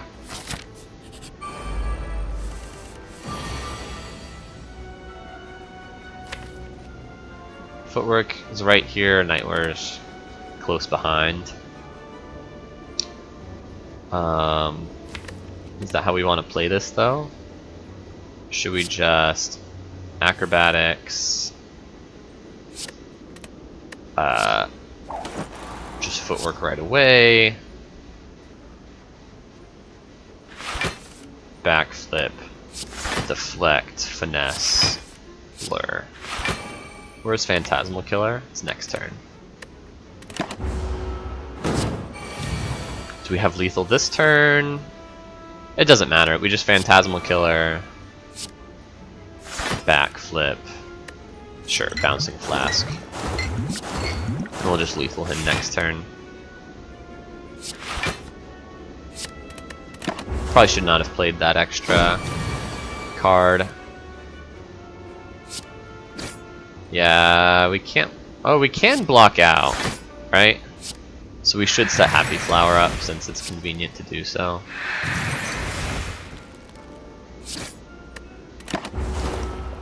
Yeah. Happy Flower setup just matters so much with the Ice Cream in particular. Okay, second Blur is actually kind of nice. Yeah, I like second Blur a lot. Makes it a little bit easier to get a Blur every turn if we choose to Nightmare Blur. Wow, this is like the same draw order as before, so we just backflip into Footwork, and then get a bunch of draw.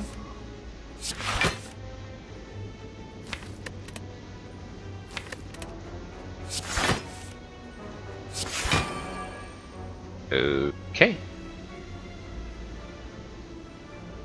Sure, we can dump a Piercing now. Ah, he's not attacking this turn, it's too bad. Where's our other Blur?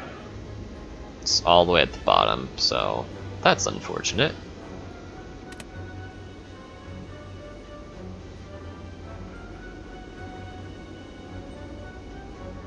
I guess we can just block next turn if we just do nothing here. We don't want to go too slow. Hold on. Yeah, Bouncing Flask at the bottom sucks too. We don't want to go too slow because of these burns. These burns can actually really screw us.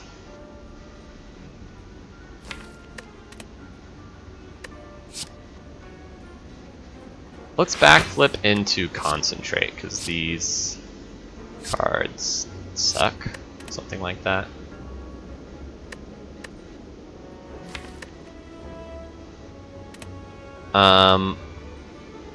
I do need to hold on to the extra defend, I think, to make sure I can block the 45.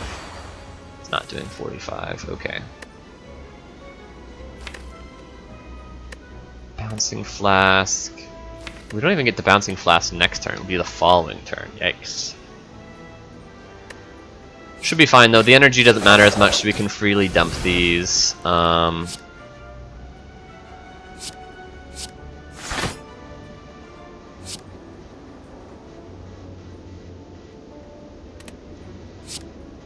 think the Phantasmal Killer doesn't matter either.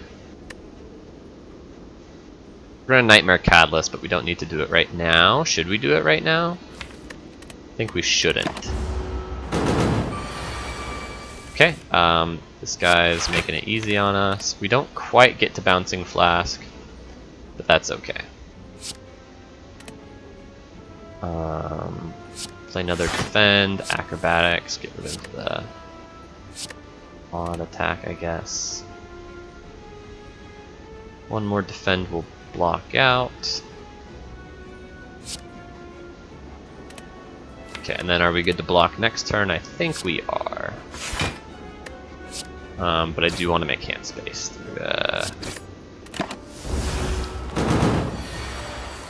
Okay, he's doing 45 now. So we probably don't get to bounce. We probably still get to Bouncing Flask. These burns, though, here they are. They're showing up to give us a headache. Okay, we still get to Bouncing Flask. And Nightmare Catalyst. And Catalyst.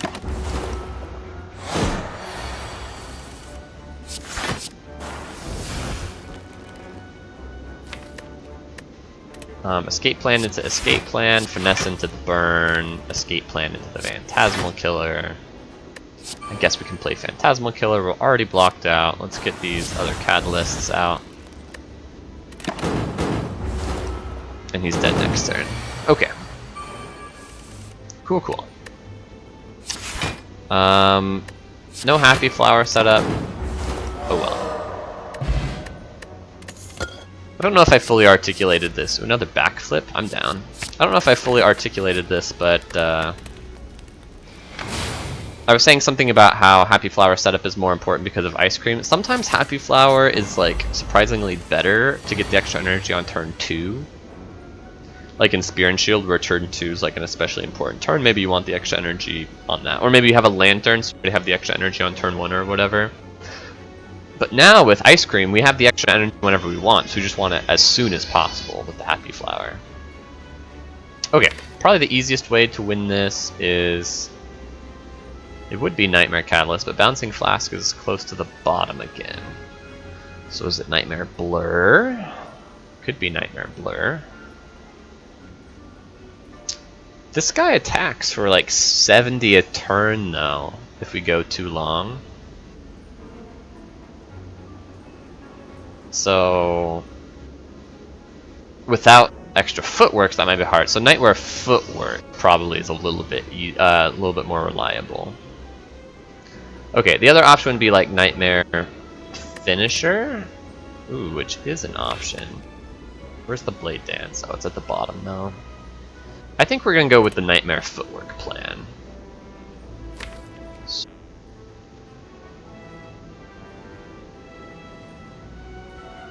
It's kind of a long time before we get there.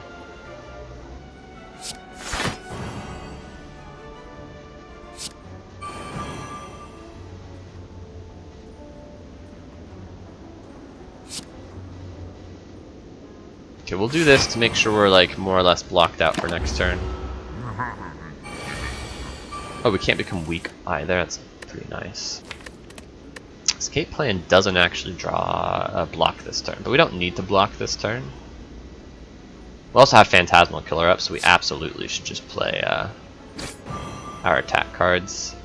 Let's play Odd Attack. There's nothing critical that we need in this hand.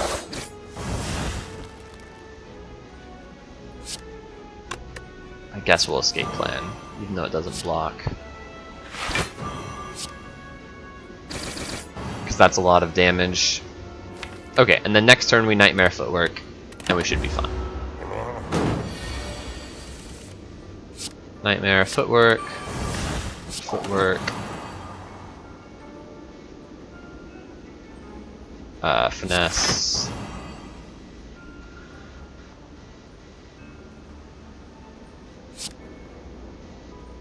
Blur, I guess. Footwork, footwork, footwork, deflect, backflip, yeah. And now the fight's mostly easy. We just want to draw to our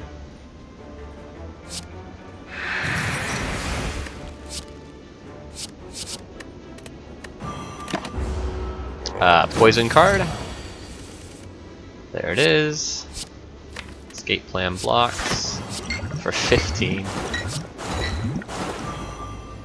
Should we just Catalyst now? I guess part of me feels like it depends on what the next draw, shuffle, like the next shuffle order is. Okay, Bouncing Flask is sufficiently far away, we will just Catalyst now. Escape plan. And then just get this out of the deck. Okay.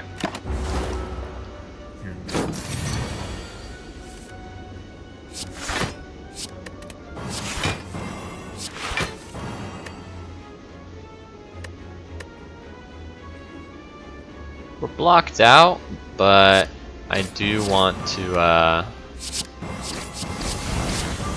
draw to our poison as soon as possible. So I guess I'll slip some damage in there. Nice little blur. Get rid of these cards.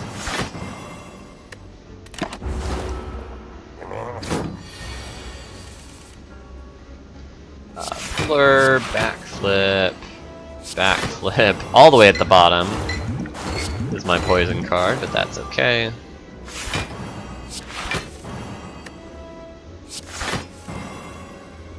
Sure, we'll go ahead and Finisher.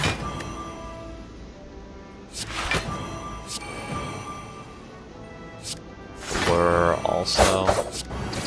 He's not dead this turn, which is annoying because of Happy Flower. He's dead this turn. Oh well.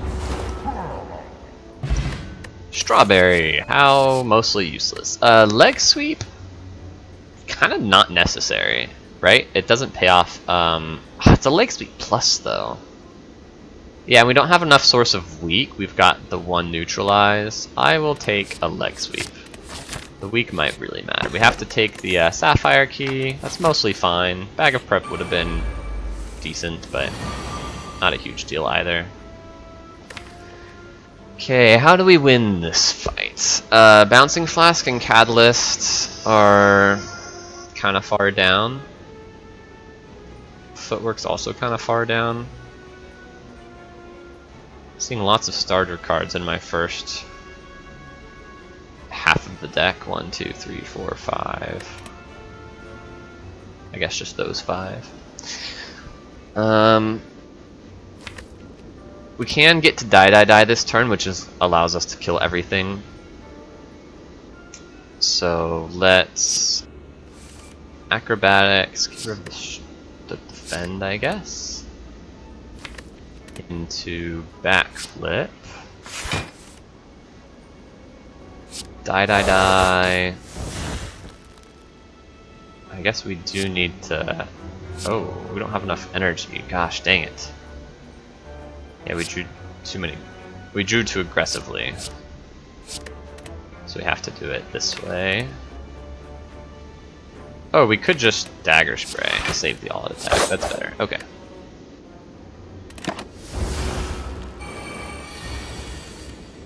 Ah, she's attacking. Okay, the footwork's coming up for Nightmare Footwork. But this turn is a doozy. At least this blocks.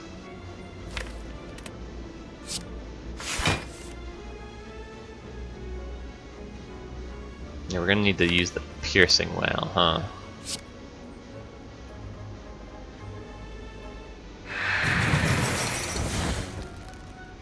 We're gonna take a little bit of damage here.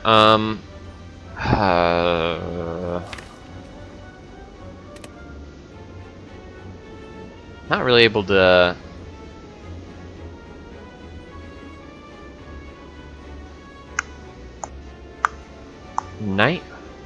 Is it Nightmare the all-out attack? Just so we can kill these turds next turn? Because if we don't do that, they're going to be attacking for 25. We can kill one of them, but only one of them.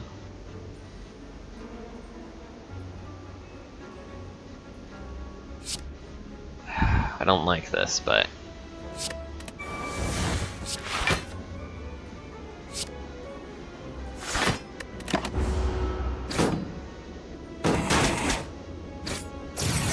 Okay, she's summoning. That's probably a good thing.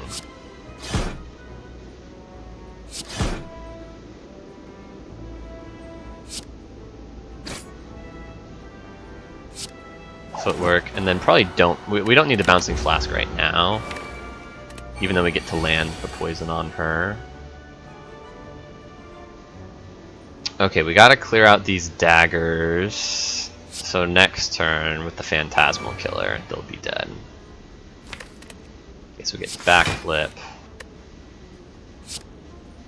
Survivor, a Strike, Blur, Defend for hand space. Get 2 more wounds in our deck is not great, but now they're dead to double all-out attack. Actually, she might be dead too. Let's see what... Can we just kill her this turn if we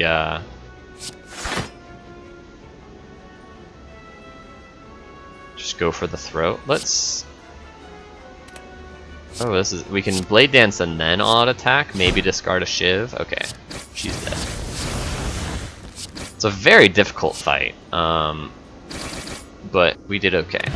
I think we found the right line. That just proves to you why you need AoE even in Act 3. She summons so many daggers, and it's so hard to keep up if you don't, like, they're between 20 and 25 health each. So it's like she summons 50 health, 40 to 50 health every 3 turns or so. And if you're just doing single damage to try and deal with it, it's so much easier to fall behind. I'm not saying you can't do it, but geez, it's scary. We don't need them anymore, these AoE attacks, because we don't have any more elite fights. That was the last one. We fought one of each elite. How fun! And these are lousy in the rest of the run.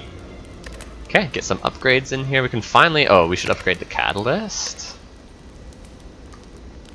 I don't know, it's like one Catalyst... Nightmare the Catalyst minus apparently is enough. The reason to upgrade Catalyst is when you Nightmare the Catalyst, now you have the ability to use 2 Catalysts on one half of the fight, and 2 Catalysts on the other half of the fight. And there are some pretty notable fights with multiple halves, Awakened One and Donu Deka. So it's still a good upgrade, though Nightmare might still be a better upgrade. At least for now, I'll upgrade the Nightmare.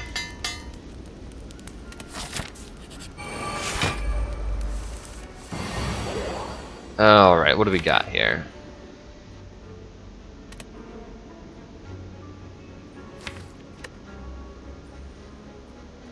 Nightmare Footwork next turn. Seems like a no-brainer. Just use this to break another artifact charge. Doesn't block for anything, but we don't need it to. Nightmare Footwork is... Oh, I forgot about the Dazed, but we didn't get punished. Nightmare Footwork, then we'll Footwork. We only want to play just enough of these to block out this turn. We want to peel another artifact charge, I guess. Although we can still save the Art of War, so we don't need to. So just like one more blur and we're blocked out.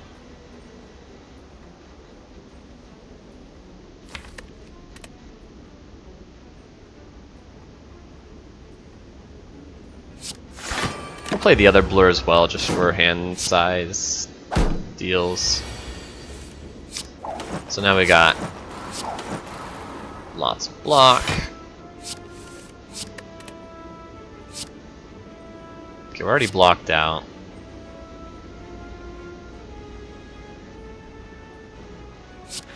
Although we have a blur up still, so we can do one more, and now next turn we can go in with the attacks because it's convenient to do so.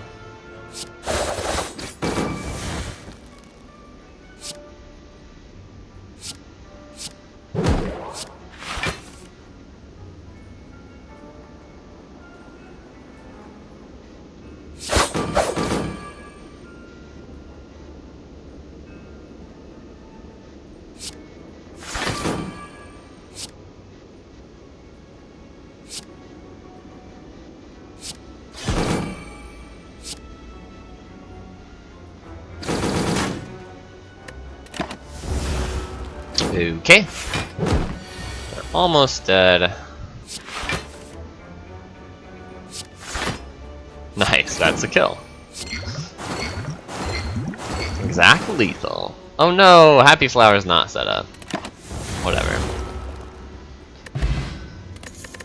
Don't want speed potion. Oh, there's the calculated gamble. I did mention calculated gamble. I think the answer to calculated gamble at this point is no, though, because if we have the nightmare and we need to just draw into the footwork, we can't afford to discard the nightmare to get to the footwork if we need to nightmare footwork, for example. With the pyramid, where we get to hold on to everything, and having removed, I guess, only 3 starter cards, but we don't need it as much. Okay, now we'll upgrade the catalyst. And our last fire... that's annoying. I don't want the madnesses. They're not good enough. We'll just lose the max HP, which actually means we heal less here because of Pantograph. So it's actually like losing 4 current HP, which sucks, but ooh, well. Most of the upgrades here don't matter. We can upgrade a blur. Is the only one that matters. Sometimes, if we want a nightmare and blur, we can nightmare this one. Okay, what do we got? Footwork's in the first draw, Nightmare's pretty close behind, but it's also Catalyst, but Bouncing Flask is at the bottom, so we're gonna Nightmare Footwork, and win that way. Maybe? It's so much faster to just Nightmare Catalyst this guy to death. If we can survive that long. Bouncing Flask being bottom 3 is so bad for that. But 1 footwork might be enough to block all the way there anyway. Something else I'm noticing is he's doing the root attack on this turn, where he's gonna reduce our draw.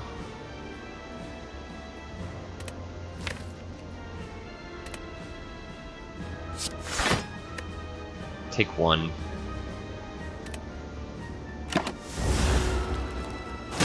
I really hate this fight. If you didn't know by now, I freaking hate this fight. Nightmare the footwork? Could nightmare the blur, actually. Maybe this is a nightmare blur situation. But I don't know if 1 footwork is enough to block enough for long enough.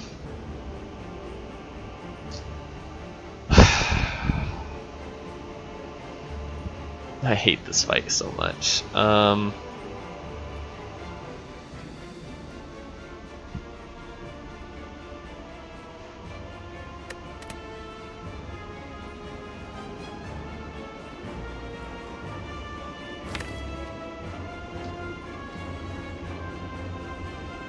I think Nightmare Blur is enough.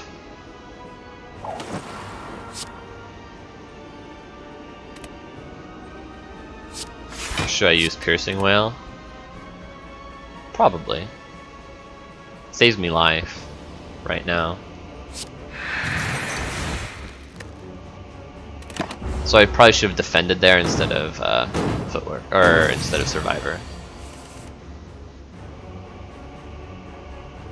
I mean, I definitely should have. But that's okay.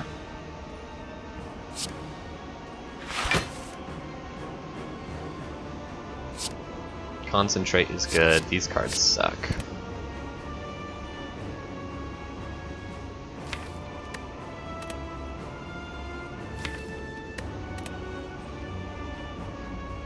Defend blur blocks out. I only have 2 card plays next turn. By piercing well, it's only 1 card play next turn. Now I want to look at time eaters' chances of doing stuff, but I think next turn if we just neutralize back flip, it'll be okay. We might take a little bit of damage. We've got Pantograph, so we're allowed to take 24 damage for free. And he's not attacking this turn, which I suspected he might not. Okay, so we just proc the clock now. With like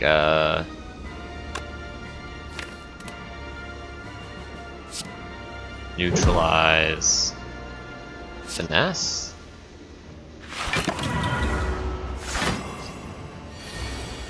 Okay, we draw this blur, and that's what we want to nightmare.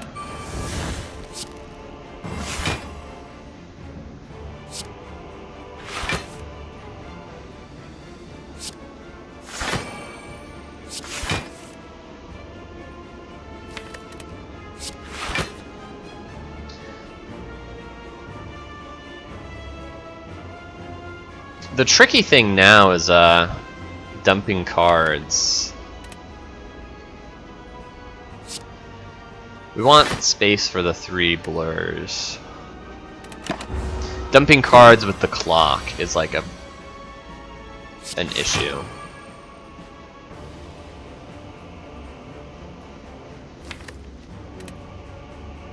It's actually a big issue.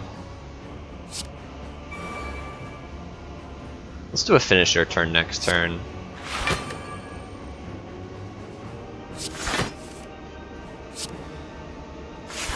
Play all the blurs.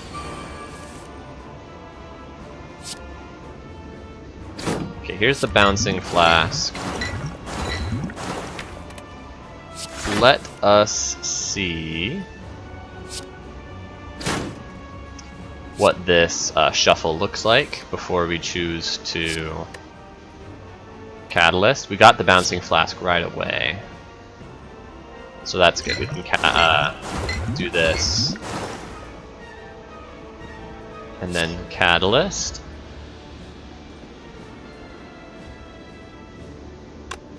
What else we got in here? Escape plan, escape plan. Yeah, we'll go ahead and catalyst. It means we don't have catalyst for the second half, but whatever.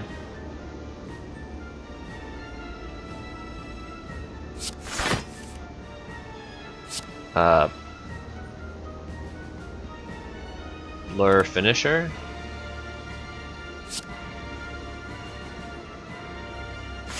Yeah.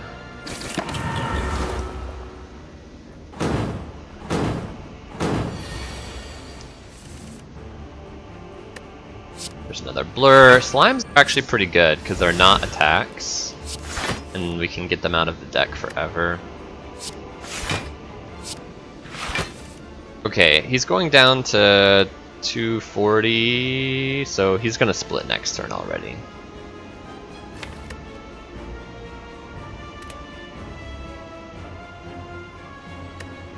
So we can just end turn. This feels totally fine. Yeah, so he's splitting. We get to reset his strength here, which will be really nice. It's gonna be hard to keep the blurs going with the clock.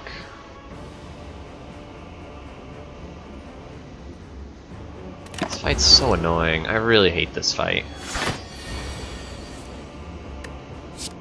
Let's go ahead and weaken him.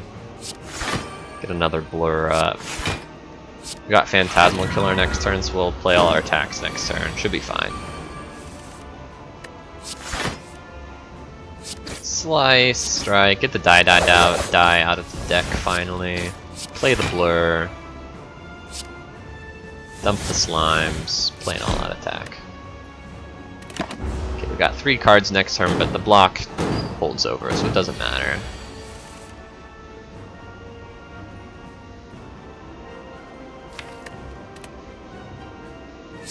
We want to concentrate every time we see it, right? This is really powerful to do it this way. We're about to run out of the blur. But we can extend it right here. So that's fine.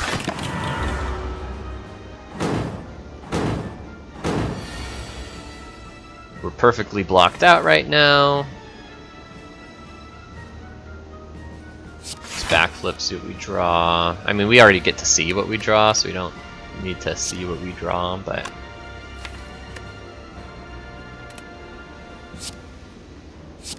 Survivor away a strike, I guess.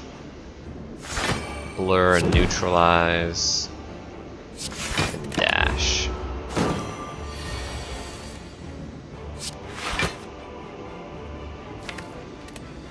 Draw Blade Dance next turn? Okay, let's just proc the clock here.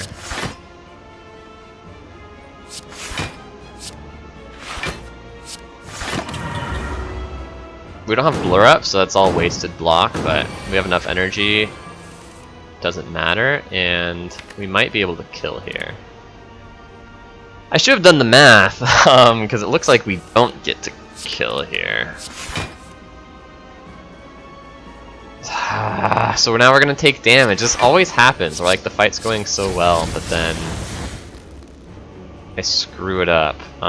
16 times 5 is not even close to enough.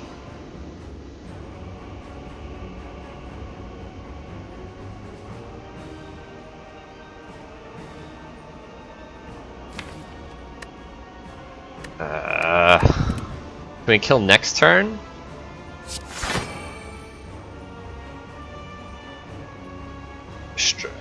Okay, how much is Strike Finisher? 16 times 5 is 80. Plus 12 is 92. So we're 17 off. Gosh. Which means Bouncing Flask doesn't kill, because Bouncing Flask is only 16. That sucks. Wait, that's really bad.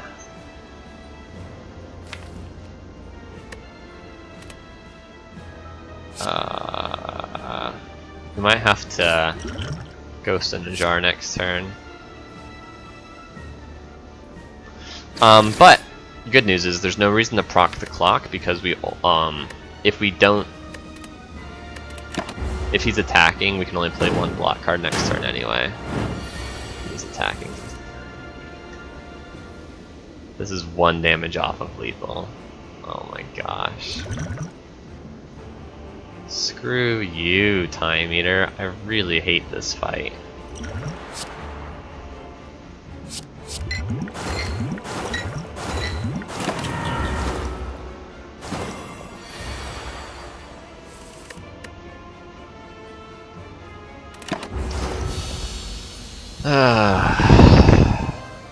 Heart's a lot scarier now. Really wish I had that freaking potion. Okay, Footwork's pretty far down. Not happy about that. Blur is close enough that we can Nightmare this Blur. You run into a similar problem as with Time Eater in that they shuffle stuff into your deck, so it's actually hard to get back to your blurs reliably enough. The good news is Piercing Wail is free. No, what I meant is the good news is playing cards is free. The 12 on the clock is so annoying.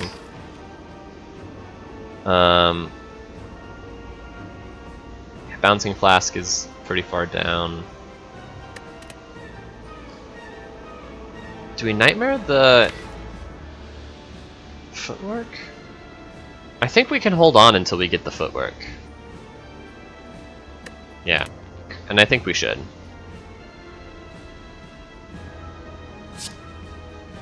So we'll take some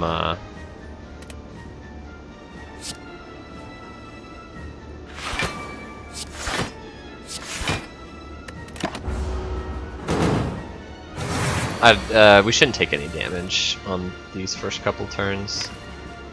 Okay, yeah, we can get to footwork next turn, which is great. Is escape plan active? It is. We just escape plan. Blur.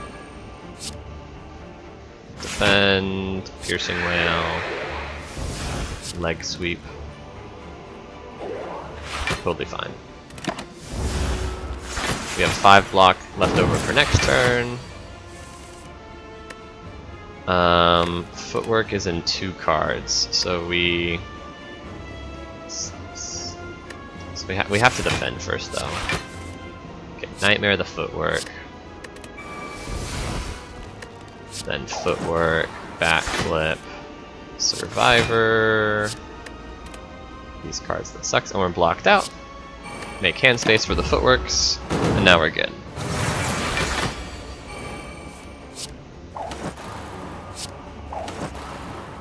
Should be good. Yeah, footwork, backflip, defend is almost enough, but not quite, so backflip dash. Oh. Footwork, backflip, piercing wail. Actually, defend is more than piercing wail, which is hilarious. So we're gonna take 1 damage here,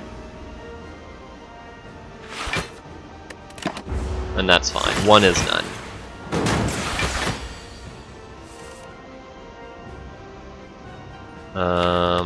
Except we don't have enough block cards.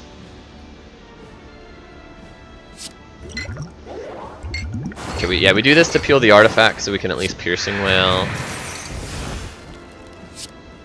Acrobatics. There's the concentrate. We need that desperately because these cards are so bad.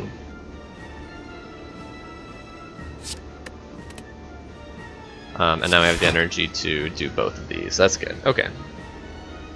Good. We should have discarded the Blade Dance instead of the Slice because we could toss the Slice from our hand right now since we're playing an attack anyway.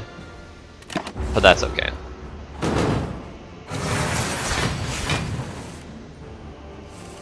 Thank goodness we got enough block cards.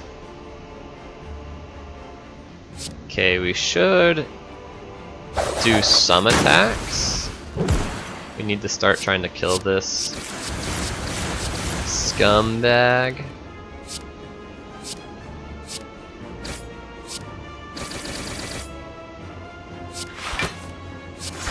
There we go, full block.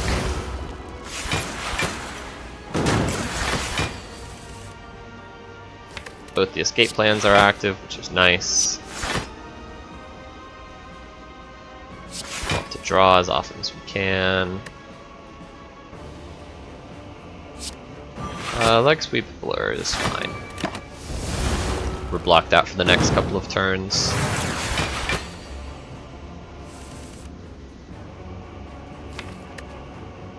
There's the bouncing flask coming up. We definitely want to take advantage of that.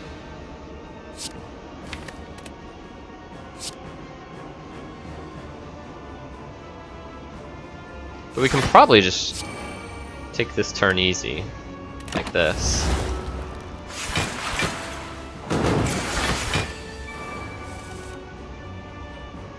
We want bouncing flask.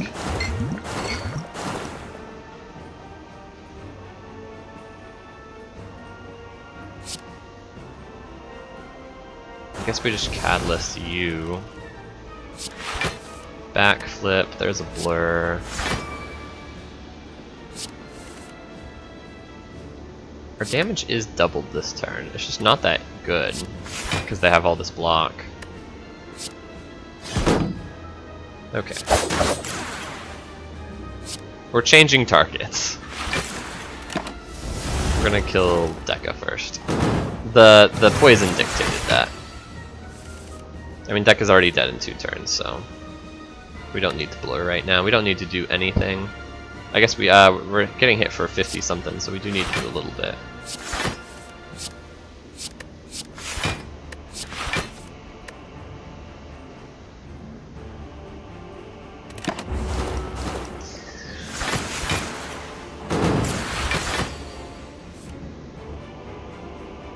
Okay, we'll go ahead and do it this way now, make some room in our hand.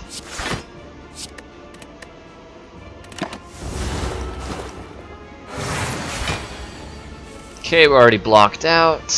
Where's the Phantasmal Killer? Next turn, so we can get it this turn if we play our cards right.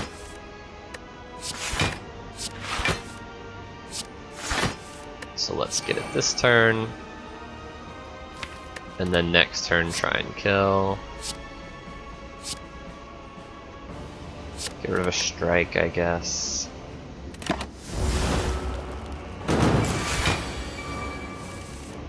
Be cool if we had lethal this turn. I'm not counting on it because they have a lot of health still, but oh, finisher actually is lethal, right? Cool. Nice. Happy Flower's happy. Okay. That was a much easier fight than freaking Time Eater. I maybe could have gotten away with saving the potion and just face taking some damage against Time Eater. Yeah. Yeah, I would much rather be at like 50 right now with a ghost in a jar in the bar than full health, but no ghost in the jar. Okay, as before, we can just upgrade the other blur. Kinda nice. What have we got? The third blur.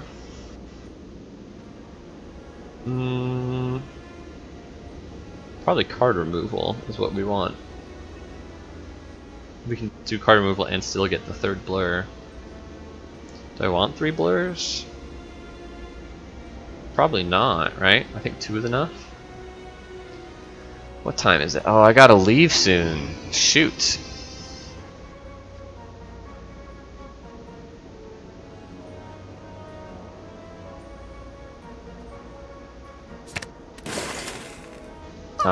Let me text where I'm going and let them know. Running a little late. Be there at 12:30. Okay. That gives us like 30 minutes to finish this off.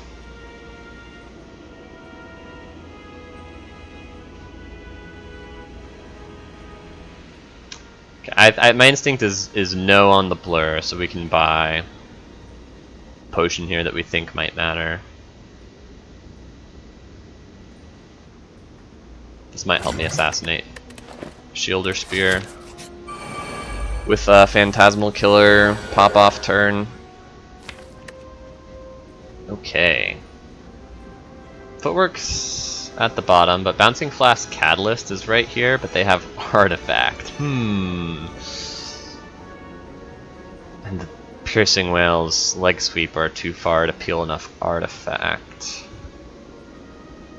Jeez, okay, so this is a Nightmare Blur Plus situation, I think.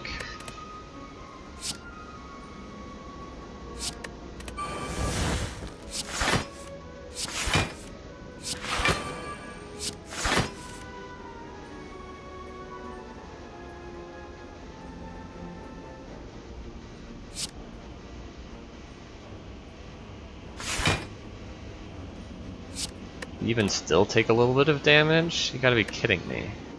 Ah, screw this fight.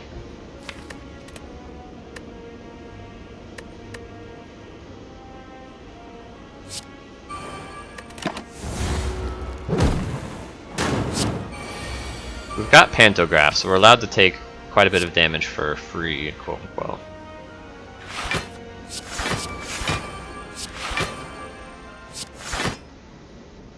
Yeah, I'm seeing the problem. No footwork means, like, none of these blocks are very good.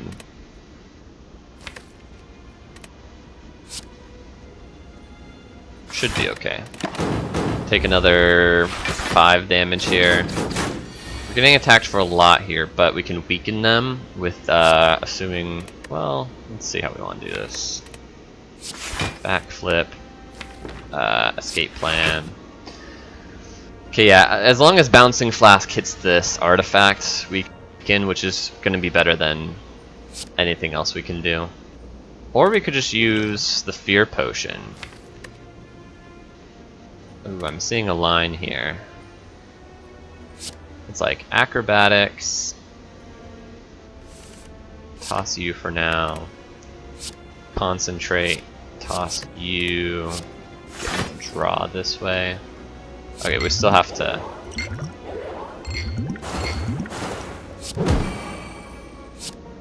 No, that was still wrong. I still should have used this to peel the artifact charge instead of,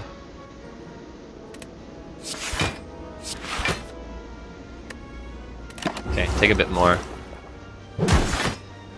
Ugh. But now we should be...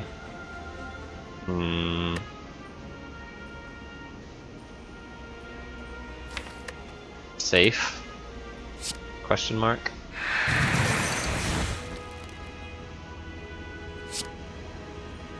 Piercing Well's so good next turn. Yeah, we have to save one Piercing Well, I think.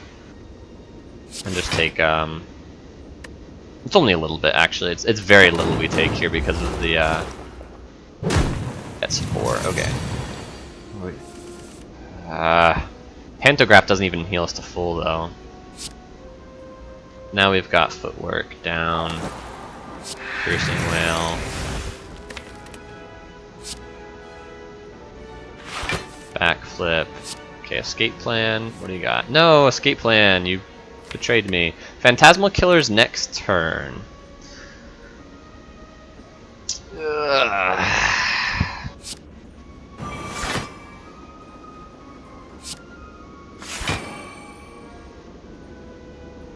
Okay. So we have lethal on one of them, not next turn, but the following turn, and that's fine because we can turn around here and weaken.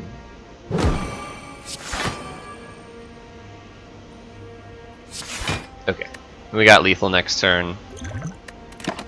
Probably even without the Fear Potion, so we can save Fear Potion for Heart, which might matter, actually. Probably not. But maybe removing the artifact charges in the second cycle matters. Okay. So you have a ton of block, which is annoying. But we should be able to murder you.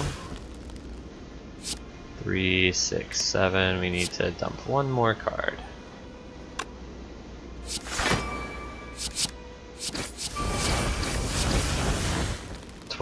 Ooh, this is not going to be lethal. Crazy. Still pretty good though. Actually, I should just use the Fear Potion to make sure it's lethal, right? That's better. So this is 72 plus 16 is not enough. So to make sure we don't get 2 more burns in our deck, we should just use the Fear Potion. Fear Potion is not exceedingly useful against the heart. 18 times 7 is so much more than 12 times 7. Oh no, wait a minute. I think I might have done the math wrong. I think I might have had lethal. I forgot that Finisher got 2 more, right? We just dealt, because he was at 116. So this would have been 12 times 8, not 12 times 6. 12 times 8 is 96, isn't it? Gosh dang. And 96 plus 16. Oh, no, 96 plus 16 is only 112. So it actually still wouldn't have been lethal. So we didn't misplay. But I did do the math wrong. Okay, but this is absolutely lethal. And then we have blur, so we can just block it up. Cool. And then we kill with the catalyst, which is pretty nice. Dang it, I did that wrong. Why am I so bad?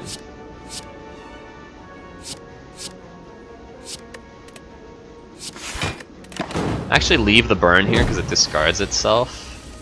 So it's easier to make hand space by doing it this way. Okay, where's the bouncing flask in this shuffle?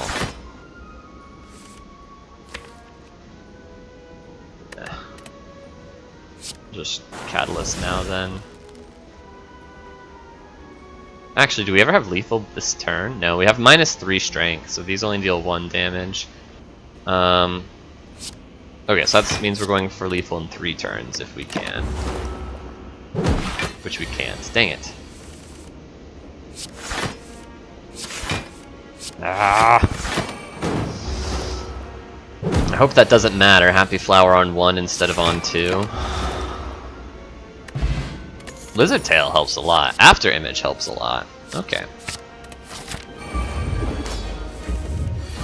We're 10 health short of max HP. Not great, but boom, block the vulnerable, block the frail. First shuffle should be possible. Okay, where's the nightmare? No, no, remember when we could have bottled nightmare?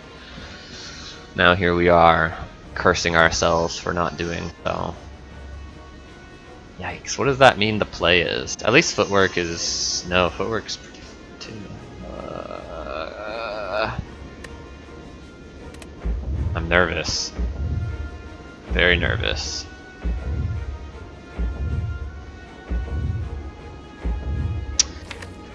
Where are our piercing whales? This one's right here. Can we get to it next turn if we needed to? Yes, absolutely. That's good. Okay, what about the neutralize? Do we need to neutralize? No, because we've got the leg sweep. So we can safely just... This was a mistake already. Took 1 damage that we didn't need to take. We want to do this to get the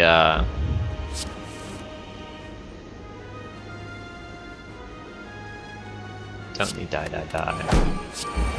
To get the weaken set up.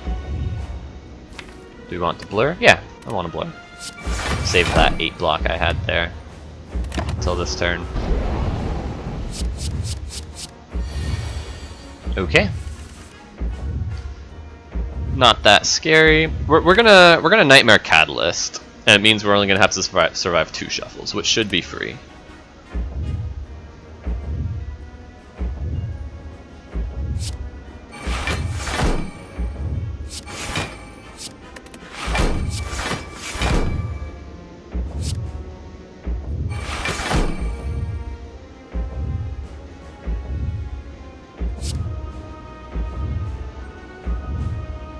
We can get the Bouncing Flask down now,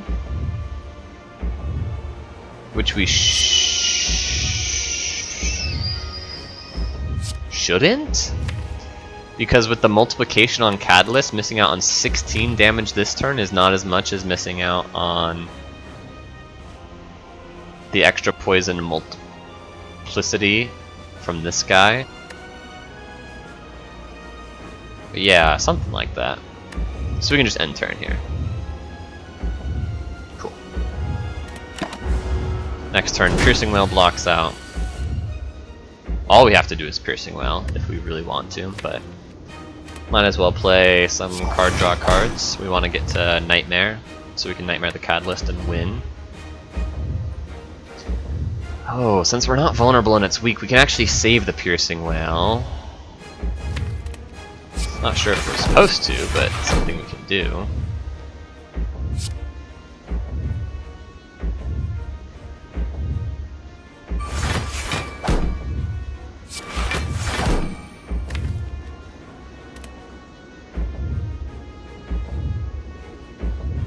Okay, we can Bouncing Flask now.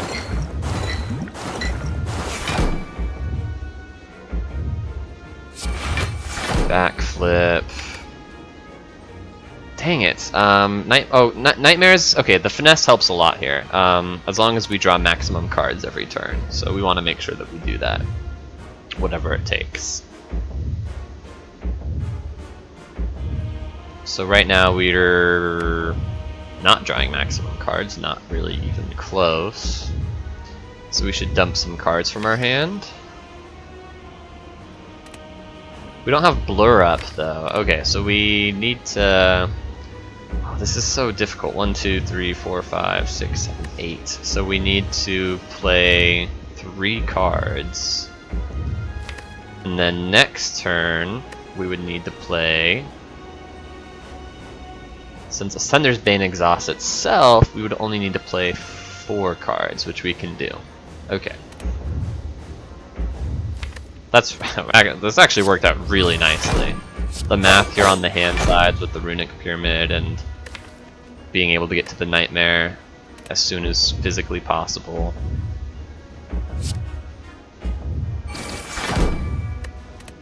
Okay, these exhausts, we go down to 5 cards. Go up to 10 cards. But one of them is Ascender's Bane, so we can just blur, defend, defend,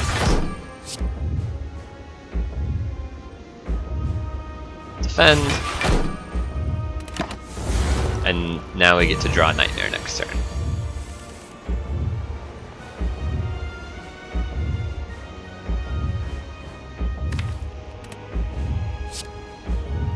Ness, Nightmare the Catalyst. We gotta get through these artifact charges. So there are a couple ways to do this. We could just like defend, piercing well, piercing well.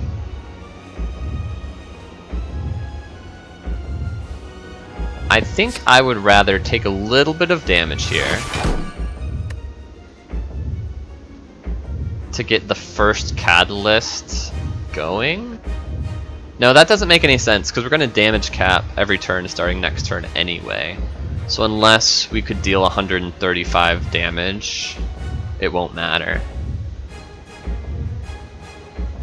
So we should just block out with defend. And then we can just play Slimed, honestly. I guess Wound doesn't get rid of itself, so we should make hand space with Phantasmal Killer.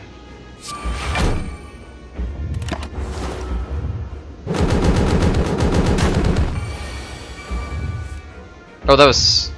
I was counting up to 45 block that we needed, and Heart was attacking for quite a bit more than that. Uh-oh.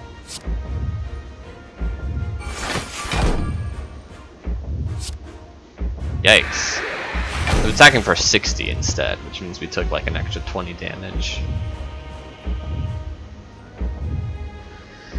How many triples do we need? Oh dear, the mana kind of screws this up. She's Piercing Well, Catalyst.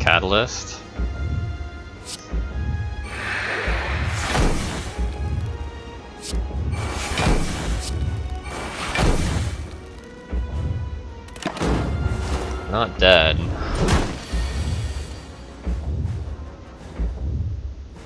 We do need to survive one more cycle, which we can't do. Did we just lose here in the 11th hour? Please tell me we didn't lose.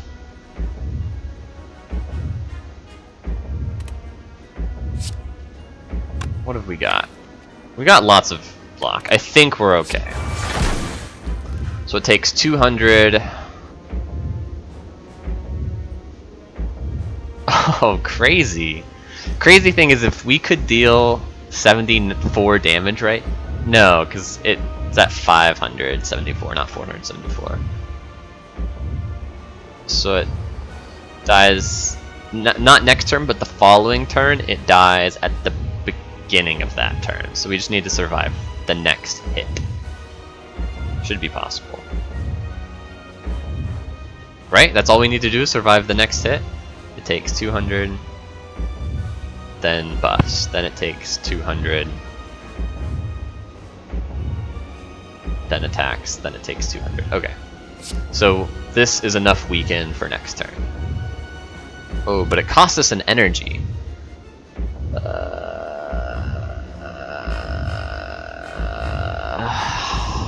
But it gives us an extra card draw. Looks like the card draw is more important because we're pretty energy full with the concentrate. So we just want to draw all the way to this floor. Okay.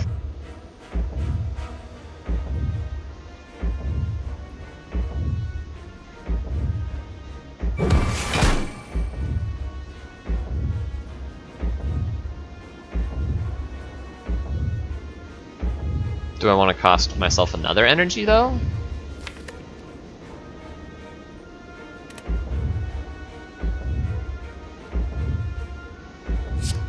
Yes, with the happy flower.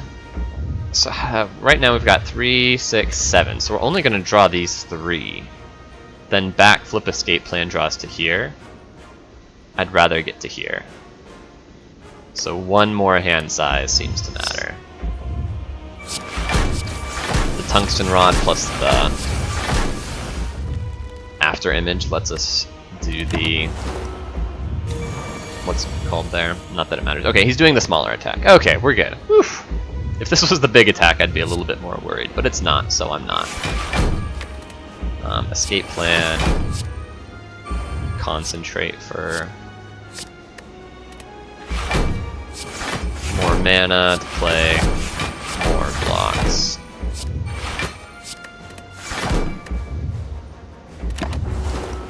And he's dead. Okay, GG. I gotta get going, so we're gonna wrap this up fast. We're gonna wrap this up fast, but I think this type of deck goes to show my weakness in the game, especially because it was very close. It was close against Time Eater. It wasn't that close against Time Eater. I was never dead to him, but I did use like a phenomenal potion against him, which in hindsight I shouldn't have. But my phenomenal weakness being microplay, playing these end fights correctly. I did not play the Time Eater correctly. I probably played the Heart okay, but it felt very close. And it can be traced back to playing Time Eater incorrectly because I lost out my Ghost in a Jar. Because this deck should not struggle at all. Everything was handed to us. The champ fight demonstrated that we could do anything you could possibly need to do in Slay the Spire. We can cycle through our whole deck. We can block up to 999s. We can deal crazy amounts of front-loaded attack. We can scale poison attack as much as we need. And it still was just difficult because the game's hard to play. I don't know. I guess the champ is considerably easier than Time Eater or the Heart. Right? So it doesn't matter if your deck is good at a bunch of stuff against the champ. What it takes to be good against these fights is very different. And we had what it took. Artifact Potion. Oh, we had the Lizard Tail too. I totally forgot. We were 1000% fine. Thank you so much for joining us. It was a long, almost 3 hours. Oh my gosh. At least it's a win, right? A 3-hour run that wins is better than a 20-minute run that loses. So, I will see you next time. Thank you so much.